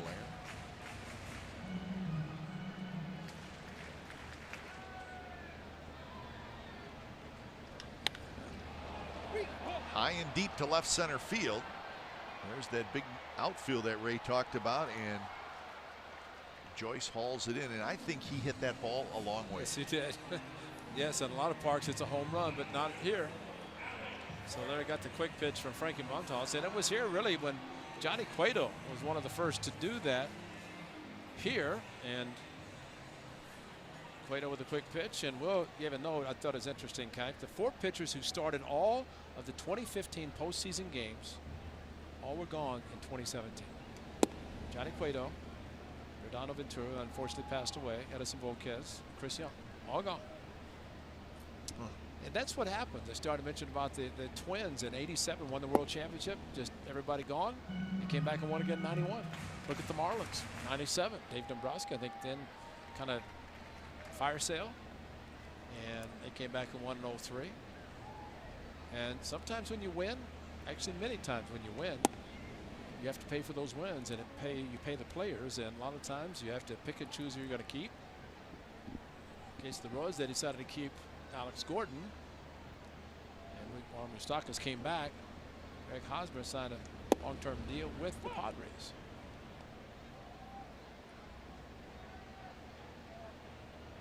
Royals were the wild card team in 2014 when they made it to the World Series. They were in the division in 2015 when they won the World Series. Gordon got underneath that one. Piscotty waits.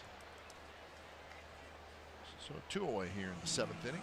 Hey, stick with the team you watched all season long. Sunday, Game 2 of the NBA Finals at Oracle. Coverage begins at 3 p.m. with a special edition of Warriors Outsiders. Then it's Warriors Playoff Central before and after the game. It all starts on NBC Sports Bay Area. So the Warriors up 1 game to none over the Cavs. 51 for LeBron. Huh? Yeah, I would say, I don't even know how to describe that game. I would say it was an interesting game. Yeah. And the game may have turned on a reversed call. Yeah. Which, even though we're all Warriors fans, I thought was very interesting. What do you think our good friend Joe McCarthy said? I don't care. Yeah, it was an interesting call, but from a charge to a block. Well, the fact that you can just change a judgment call. Yeah, no. Yeah, you're right. You know. Yeah. It certainly helped the Warriors. I think we saw that in Seattle when Felix Hernandez supposedly balked. It was a judgment call by the first base umpire, yet all 4 umpires got together and they reversed it, said no balk. Simeon goes back to first. Jed Lowry hits the home run. So maybe all those things change, but I agree with you. If it's a judgment call, it should stand. That's the purpose of a judgment call. You see what else they said? NBA's. They said that that the call, it was the right call. They should have reversed it. But they also said that on the missed free throw, Draymond Green should have been called for a lane violation, which would have given the Cavs another free throw. Wow. That was not looked at. So all good news for the Warriors. Wow. As Dozier's retired. How about Frankie Montas rolling?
So 9-0 A's lead. It is the top of the 8th inning. Take the A's on the go this season. Stream the games on NBCSportsCalifornia.com and the NBC Sports app, presented by your NorCal Honda dealers.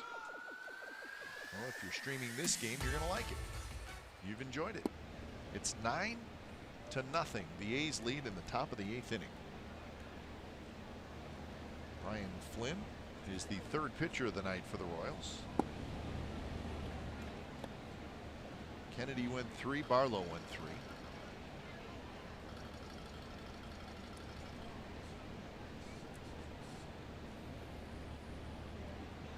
Fowler homered in the third. He hits a line drive to center field, kind of a soft line drive. He'll take it. He's 2 for 4. Hit his first home run to left field in Toronto. Second home run comes tonight to right field.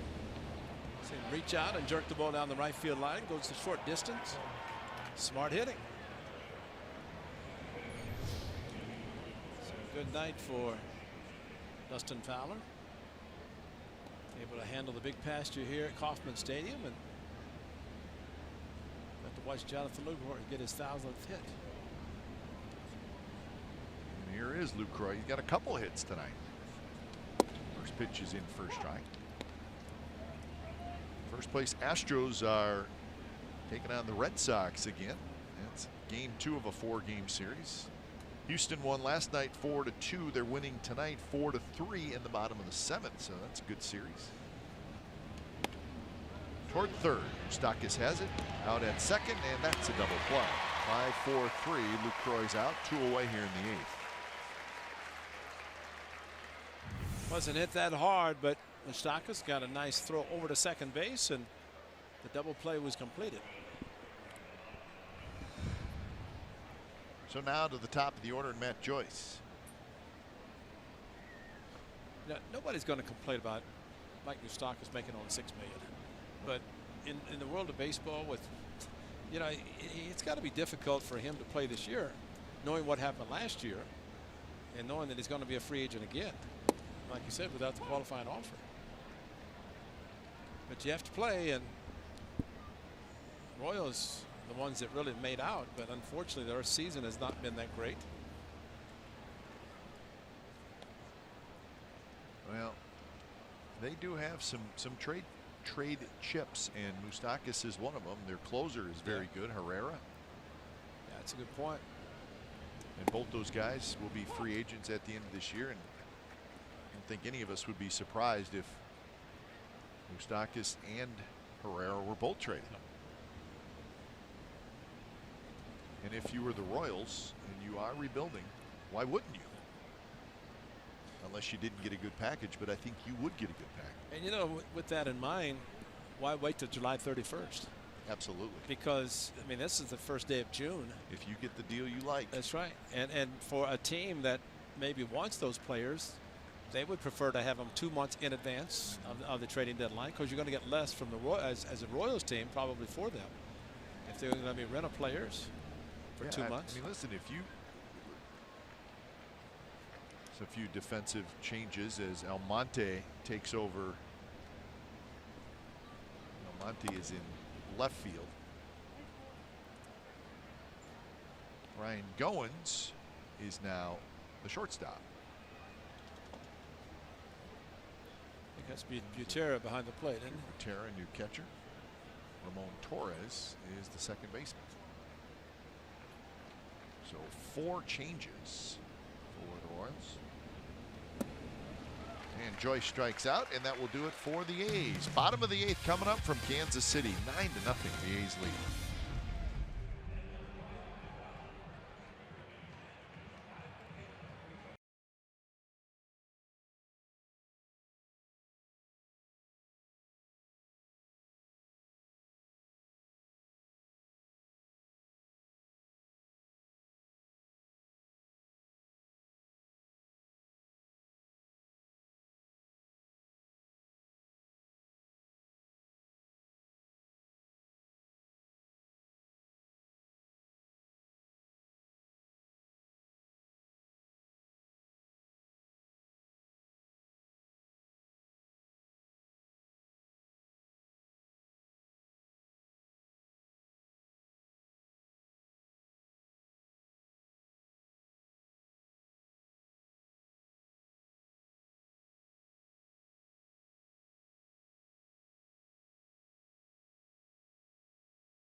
Third inning.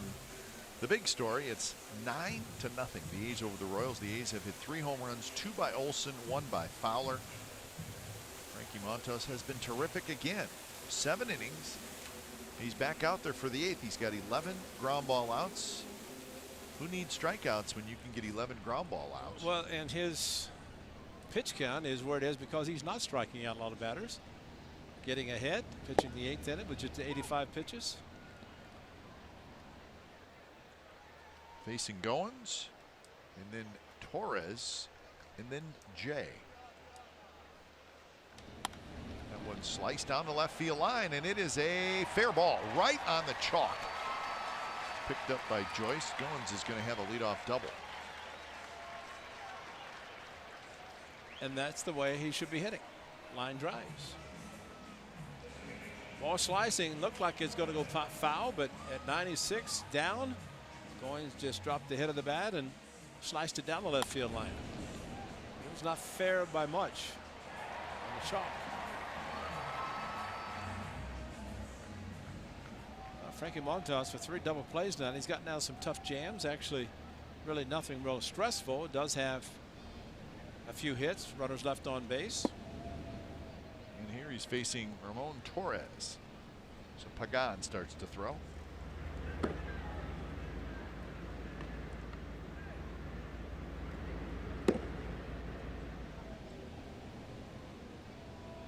Torres in the game playing second base. He rolls that one foul.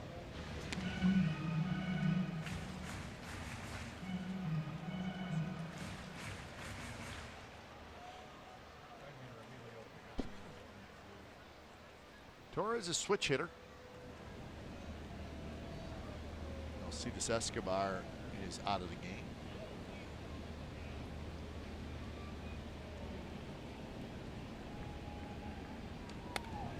Foul straight back on a fastball. Angels got a couple of runs in the first at home against the Rangers, so 2-0 headed to the second inning. The Angels and the Rangers. Colon and Berea, the pitching matchup there. That's the first of a 3-game series at the Big A.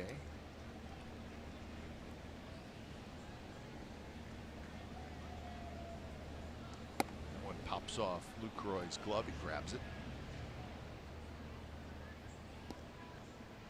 Rays and the Mariners just underway in Seattle. No score, bottom of the first. Romo and Leake. Sergio Romo just finished off a 1-2-3 first inning. The experiment's working tonight. See where the Mariners designated for assignment Mark Zebczynski, the left-hander. Pinder on the dive, and he got it in the air. Ball was sinking, and Pinder had to get over there. Low backhand, and he grabbed it before it hit the ground. Nice play by Chad Pinder. Well, Marcus Semien is back, but Chad Pinder playing at shortstop, and as he did yesterday, spectacular play. This one probably a little bit more difficult. The fact that he had to go hard to his right with the ball slicing away from him, but showing his versatility. Another great play. Hey, we'll be back with you tomorrow for game 2 of this series. It's a day game. Trevor Cahill and Jason Hamill. Veteran right-handers. Coverage begins at 10:30 back home. A's pregame live. You can stream the A's on the go at NBCSportsCalifornia.com and the NBC Sports app. So a day game here from Kansas City. Nobody can believe it. They play 6 o'clock. Yeah, it's great. Yeah. They normally play 6 o'clock games, and for some reason tomorrow it is a 1 o'clock local. Got to get some Kansas City barbecue tomorrow night. Don't want to miss out on that.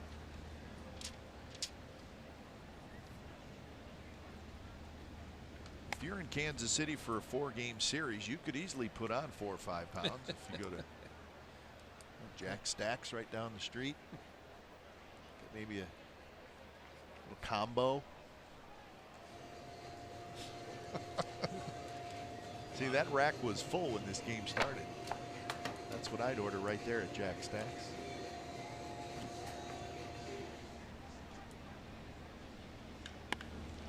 Drilled toward left. Joyce has to hustle back, and Matt Joyce gets back there and makes the catch. So a hot hitter, John Jay, is 0 for 4 tonight.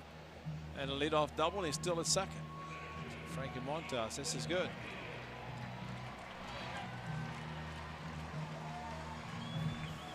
So 2 away. Oh, man. See, Wow. come on. I mean, That's what they put in front of you when you go out for barbecue in Kansas City. check out the knife. Another famous place, Arthur Bryant's Barbecue. It's good stuff, folks.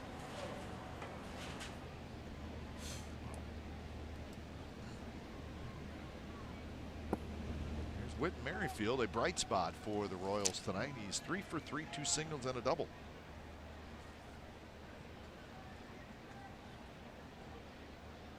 Got his average up to 296.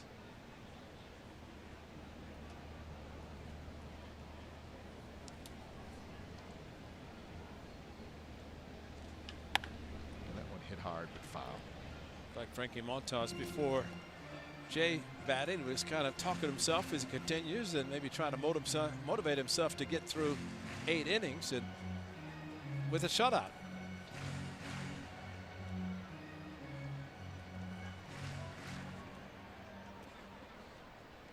He's into it, man. I like it.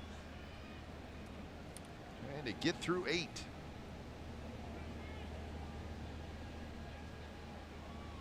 And he hit Merrifield to put runners at first and second.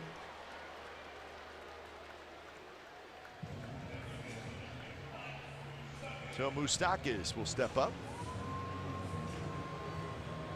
Well, fastball in and just trying to locate inside, and he got it in. Lucroy shaking his head.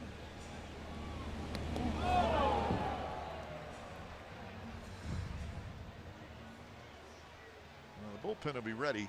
Boy, it would be. You want your young pitcher to walk off the mound That's after right. 8 strong innings. That's exactly right.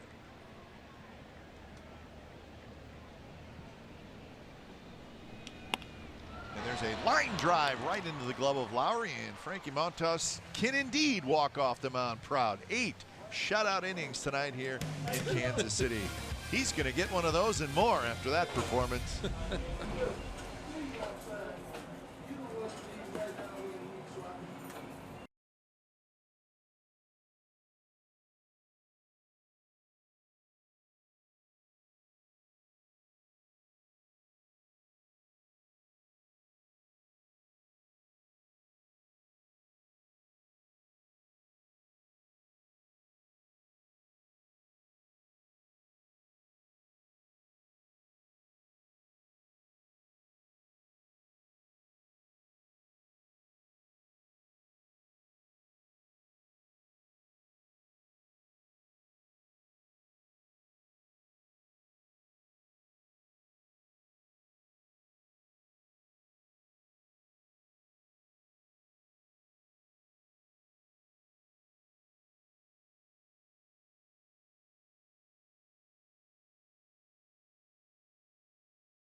All on NBC Sports California is brought to you by the Chrysler Pacifica Hybrid, America's first hybrid minivan.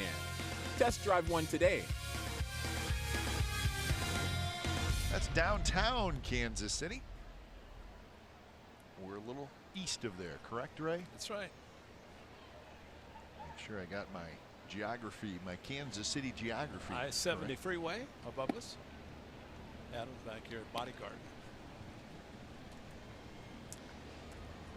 Chapman to lead it off. He's 2 for 4. Piscotty's been on this freeway a few times between St. Louis and here.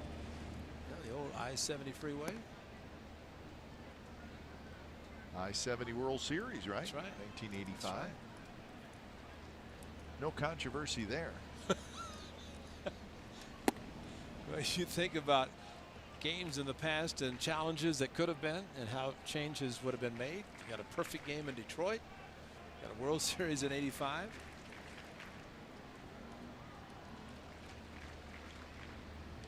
Royal fans have been known to wear Don Denkinger jerseys into St. Louis just to let them know what's going on. This was it. Wow. George Orta. He is safe. I'd say his foot's all over the bag, and I think the throw beat him. So New York's going to take a look at it, going to overturn that. And so you think the people in St. Louis aren't for instant replay? wow. It was a huge call in that World Series. Huge. Royals won it in '85. Won it again in 2015. What a performance by that young man, 25-year-old Frankie Montas. 99 pitches and he got through 8.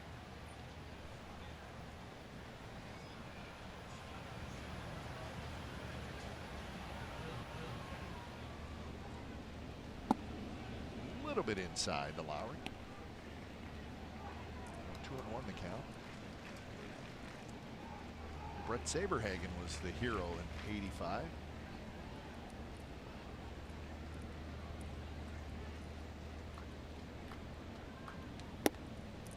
Strike, so 2-2 the count. Royals family lost some key members. We showed the Kaufmans, but thinking of the Dick Hauser, who managed, and Paul Splittorff, Dan Quisenberry.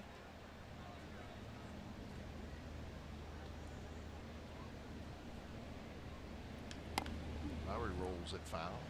Here's the final out of the 1985 World Series. It was a blowout win for the Royals. And that play that we showed you, that was from Game 6. Royals won Game 6 in controversy, and then a blowout win in Game 7, and that was the first World Series championship for the Kansas City Royals. Royals, that's Dick Hauser. Yeah, he's a good man. And Royals lost a couple World Series. They lost to the Phillies in 1980. Yeah. And then, of course, the Giants 2014.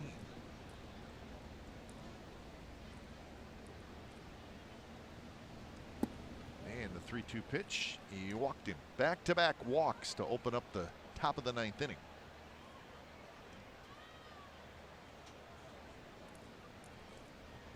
So the great A's teams that you played on, and the Indians teams that you played on as well, you came in here and the Royals were good. Well, yeah, it was artificial surface, and they had the rabbits. I mean, the configuration on the field is the same, and it used to be artificial surface. You hit a ball down the left field line, and you didn't get to it. It'd start rolling, and there goes the rabbit, and they could run. Whether Wilson, Patek, I mean, Amos Otis, they had some burners. Well, from 1976 to 1985, that 10-year stretch, they made 7 trips to the postseason. That's when they had the really, really good teams. Canna is pinch hitting for Chris Davis. Canna swings and misses. So Chris Davis well in there, 1 for 4. He had a big 2-run single in the 3rd. And a big 2-run single to right field. And that's always great, especially KD with so much power. You almost have to play him straight up, and there was a slight pull at second base and found the gap on the right side. So it's his 40 to 45 and drives in runs like that. Base hit, he'll take it.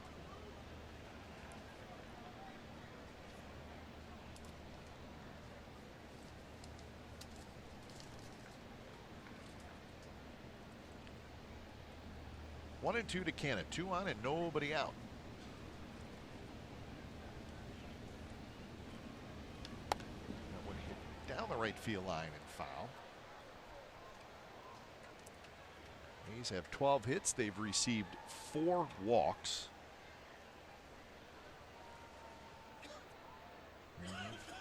Generally had base runners all over the place. He's happy, and he should be.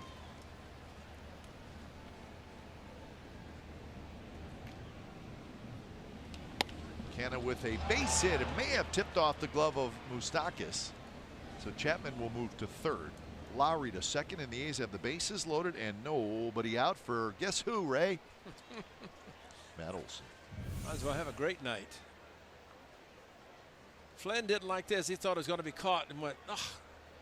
Smart Canna, good at bat, fouled off a first 0-2 just past Moustakis.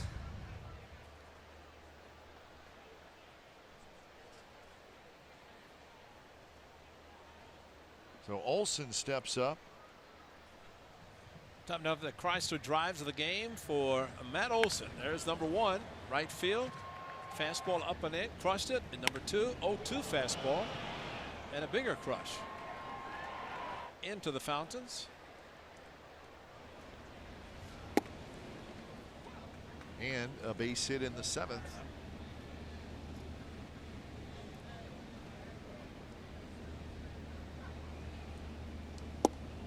Now, there's nothing better than a home run. We all know that. Out of the park, gives your team a run, in some cases more than that. But from a guy is hot standpoint, the Olson base hit to left field in the 7th inning may have said just as much as the home runs did. Well, He off a left-hander, and he hit a line drive to left field on a pitch that was just out a little bit. and it was off this lefty, Flynn, that he singled to left field. And trying to do it again. Or hit a mistake like he did yesterday against Vidal.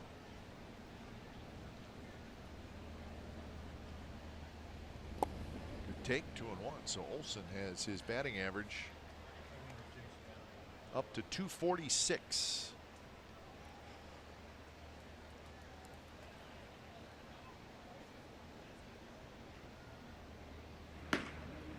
Jason Adam just getting loose in case this inning gets worse for Flynn. Rolled foul.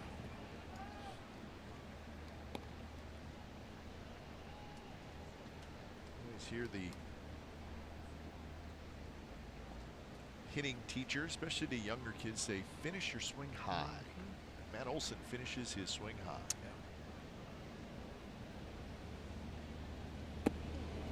And that is a foul ball as it came inside. Rather have it do that than hit him in the hand. Oh, yes.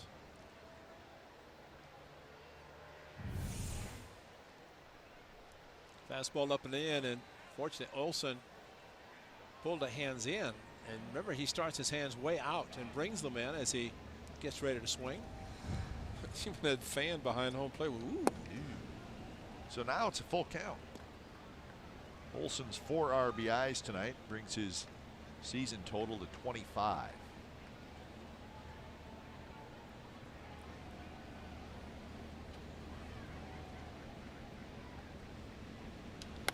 Popped up. Moustakis is going to watch this one. Head back about 5 rows up. A's fan got it. Put an asterisk beside that. That's an out at the Coliseum. Oh, yeah. And there's the foul territory. And I always talk about pitchers park at the Coliseum. There's a perfect example. That's an out. And now Olson gets another swing or another pitch at least, and see what he can do with this. But normally, can't think of many besides the Coliseum that has the amount of foul territory. Another 3-2. And it's a little bit low, and that's a bases loaded walk. Give Olson his 5th RBI in the game, and the A's lead 10-0. So Ed Yost is going to go get Flynn.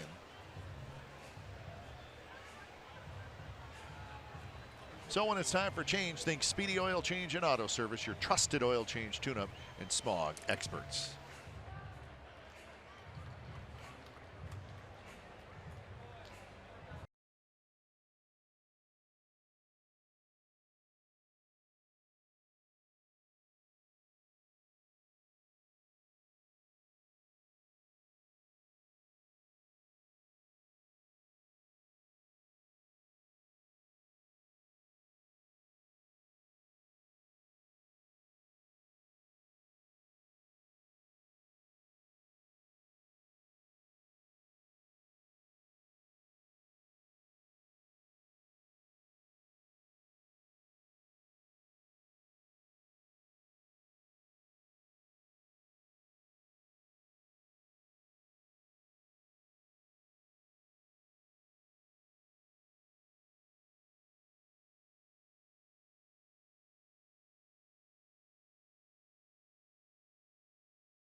A's host the Los Angeles Angels on Friday, June 15th. Presented by Ray Morgan Company, fans can enjoy the post-game fireworks from the outfield grass set to the music of the Jurassic Park movies. Bring your pack of Raptors and enjoy the show. Visit athletics.com/fireworks for details. That's coming up on 15th of June.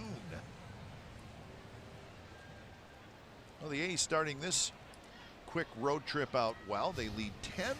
And the new pitcher is Jason Adam from nearby Overland Park. So a local kid pitching for probably the team that he grew up cheering for, Jason Adam. Not in a fun spot. Bases loaded, nobody out as he faces Chad Pinder. Pinder's 0 for 4. Because so many of these pitchers are new, a lot of it has to do with Adam Roden, who is back, fortunately. Yeah, Adam's back. That's he good. Is back, and also for Darren Bush, the A's hitting coach, Mike Aldretti, let guys know there's 5 Ruby Night for Matt Olson, a career high.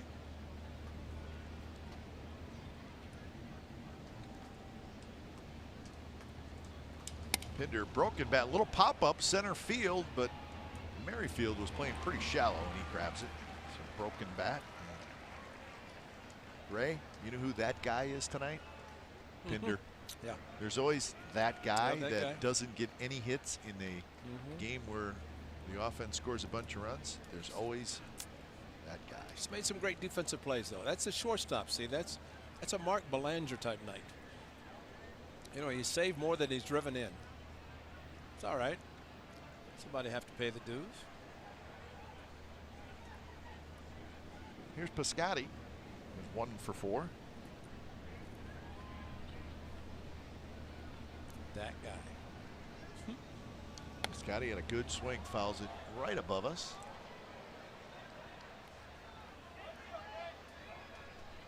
Piscotty was robbed of a second hit in the 3rd inning. Merrifield, the center fielder, made a nice play.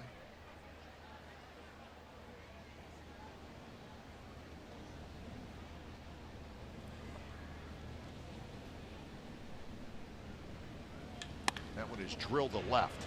Now Monte has it shoot right over his head. 1 run's going to score. That's Lowry. Canna's going to score. And that is a 2-run double for Stephen Piscotty. And the A's have an even dozen. I think somebody wasn't fooled. Well, it was crushed by Piscotty and Almonte in left field. Almost like he was playing shallow and broke in, but pulled the hands in, did Piscotty on a 95-mile-an-hour fastball, and that quickly, 2-run double over the head of Almonte. See how shallow he's playing, and he just kind of paused. Did not break immediately, and well over his head. So RBIs 20 and 21 for Piscotty. He gets that with his 13th double. So still only 1 out. And the A's now have 14 hits in the game.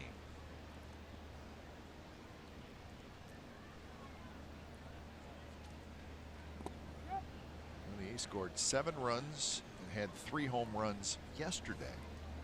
They got 3 home runs tonight, and they've scored 12. But the runners in scoring position, the hits, the biggest issue tonight, and what had happened.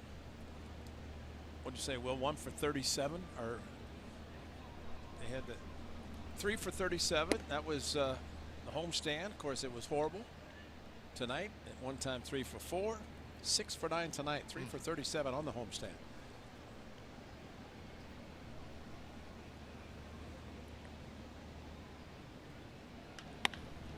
Fowler drives one right center. Merrifield going back into straightaway center, and it is gone. Wow. Oh. Fowler with a 3-run homer, and it's 15-0.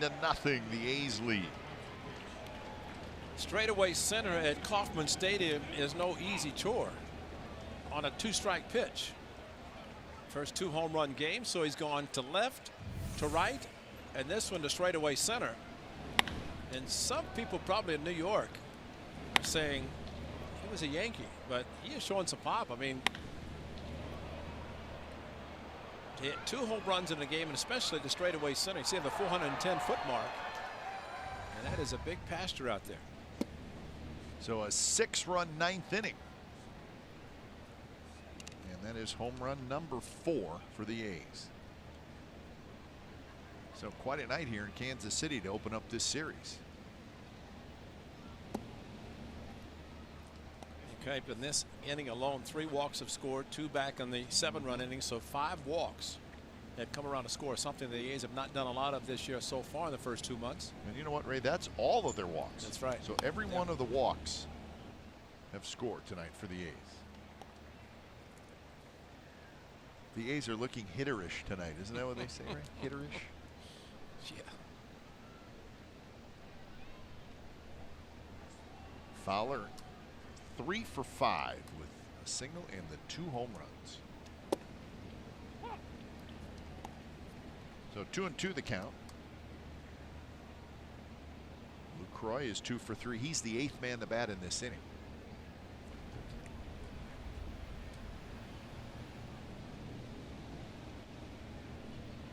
A curve that spins inside, well inside, almost hit Lucroy.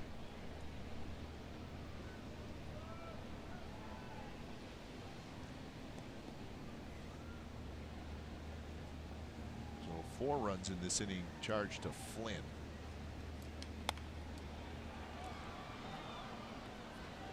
Well, Mike Swanson, the great PR man for the Kansas City Royals.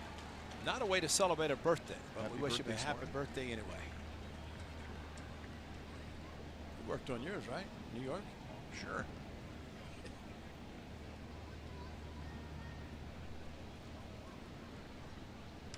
Lucroy drives one right center. That's hit well. Merrifield going back again, and he's not going to get it. Bangs off the wall. And Lucroy said, I'm going to try for third because I don't have catcher's legs. See ya. Huh? No catcher's legs there, Ray Fosse. He got to second. There was just a little hesitation, and then he said, I'm going for it. Ned Yost is holding on just a second to see on the tag, but fastball 3-2 right center. Merrifield over his head, and the good thing about this, it did stay in place. Hit the wall, came back over the head of Merrifield, and right there is when Lucroy said, I'll throw it for 3. I'll go for 3. There's the quick tag. Oh. Show off the legs, show off the wheels. I think I'll just go cut the bag short, and here we go. I want to do it on my own. Ball's in front of me. Well, I think he saw Merrifield. Merrifield didn't really go after the ball. That's right. Quite as quickly as he probably should have, and that's what Lucroy saw, and he said, I'm going to take it back. That's a great point, because you have to go after every ball just in case you don't assume it's going to be a double.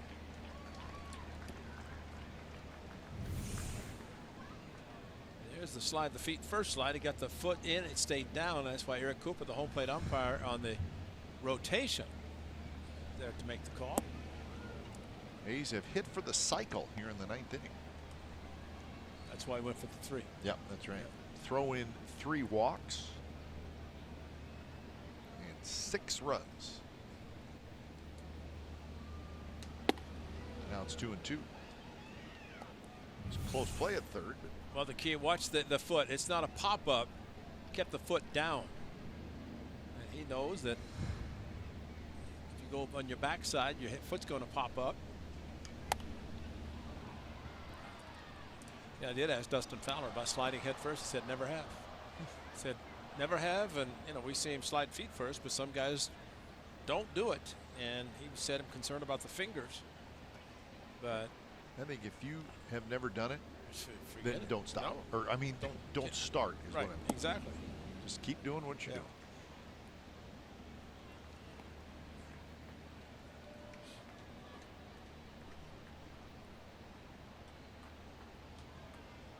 Good battle here between Adam and Matt Joyce, who's 1 for 4. And there's a line drive to left field. Almonte is going to grab this one, but it's going to be plenty deep enough. Lucroy is going to score, and you know what? Jonathan Lucroy legging out a triple just helped Matt Joyce get himself an RBI. That's right. So it's 16-0, and that is a season high, ties a season high for runs scored by the A's. And even though that guy is standing there. He's high-fiving everybody. I hate to say it. He scored 16 against the Dodgers in Los Angeles. But I think generally when you have 2 7-run innings in a game, you're probably in a pretty good spot. Yeah. Hayes was 7 in the 3rd, 7 in the 9th. You do not see that very often.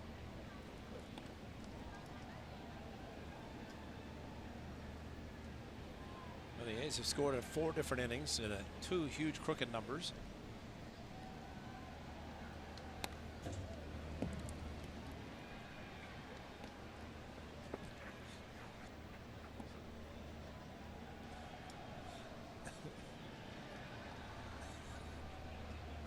Chapman is 2 for 4.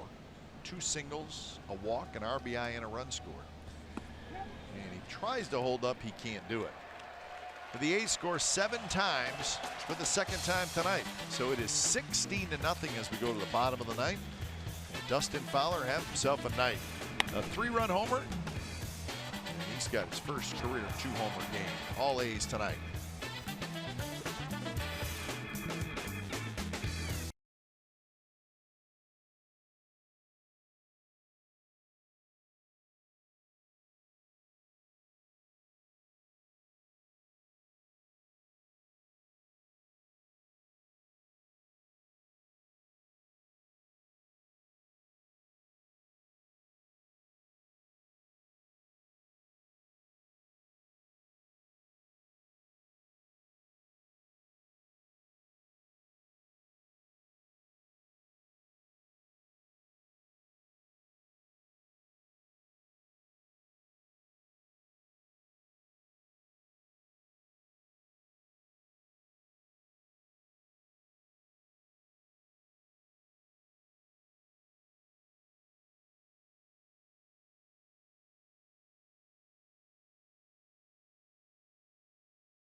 Designed for the grind that comes through every time.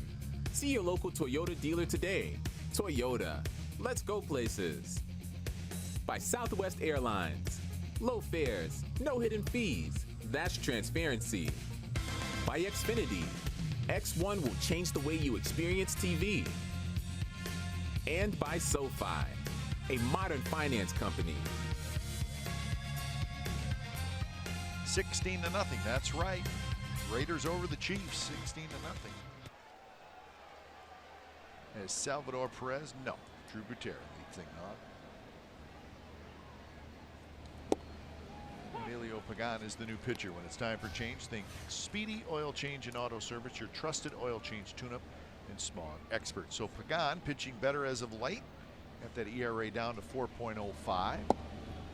So that's good news.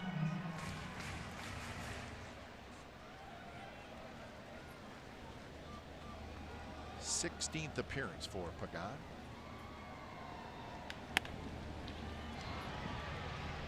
And Chapman throws across, and that's out number 1.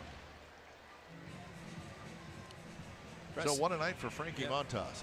Very impressive. And you know, Cap, I think the biggest thing, the home run by Olsen made it 1-0, but then they added 7, made it 8-0. And so Frankie, check the walks total, 0. 2 strikeouts, 11 ground ball outs, 11 fly ball outs, 2 strikeouts. There you're 24 outs. 7 hits, scattered those, got out of some tough innings really, and putting runners on base. Had a leadoff double by Goins last inning. Hit batter.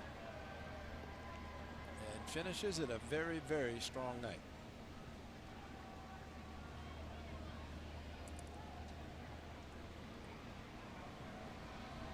Well, I think he's probably earned another start. Not that we make those decisions, because we don't, but pretty impressive tonight. Well, the A's pitching coach Scott Emerson said it best. Give Trevor Cahill an extra day, which he pitched on Monday instead of Sunday. He'll pitch tomorrow. And let Frankie Montas come up, and he's able to do this. Won his first game in Oakland last Sunday. Comes back tonight. So there are your 2 strikeouts, and then there's one of 11 ground ball outs, actually 2 with a double play on the 4-5-3.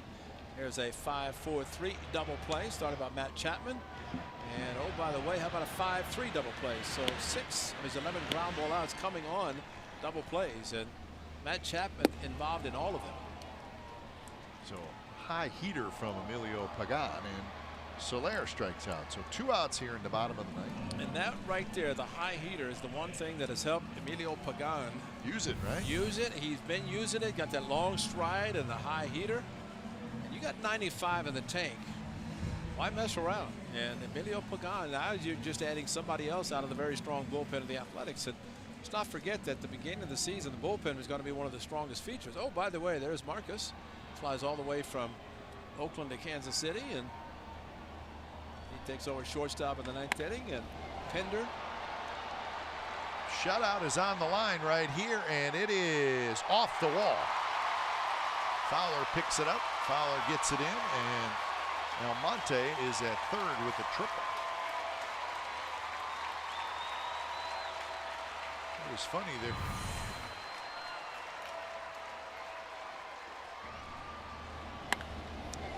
On the fastball, but Big Park keeps it in the park, because any other stadium it might have been a solo home run.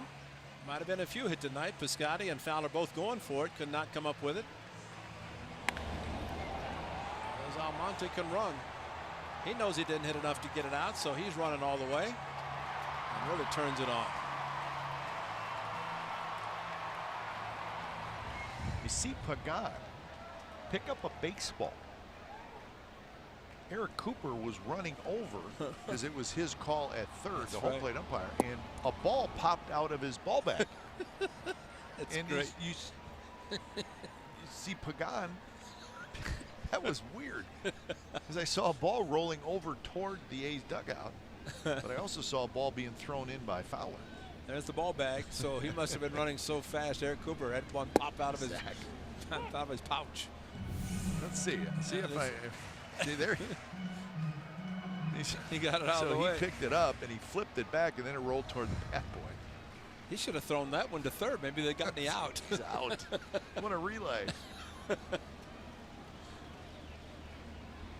That's great. And the 0-2 pitch, and Pagan gets the strikeout, and the A's get the shutout. It's their 4th shutout of the year, and what a way to start this 5-game road trip, as the A's cut it loose tonight offensively and score 16 runs. Time of game was 2 hours and 49 minutes. Your attendance, 23,413. What a night for the A's offense as they shut out the Kansas City Royals by a final score of 16-0. Time now for A's post-game live. Plenty to talk about.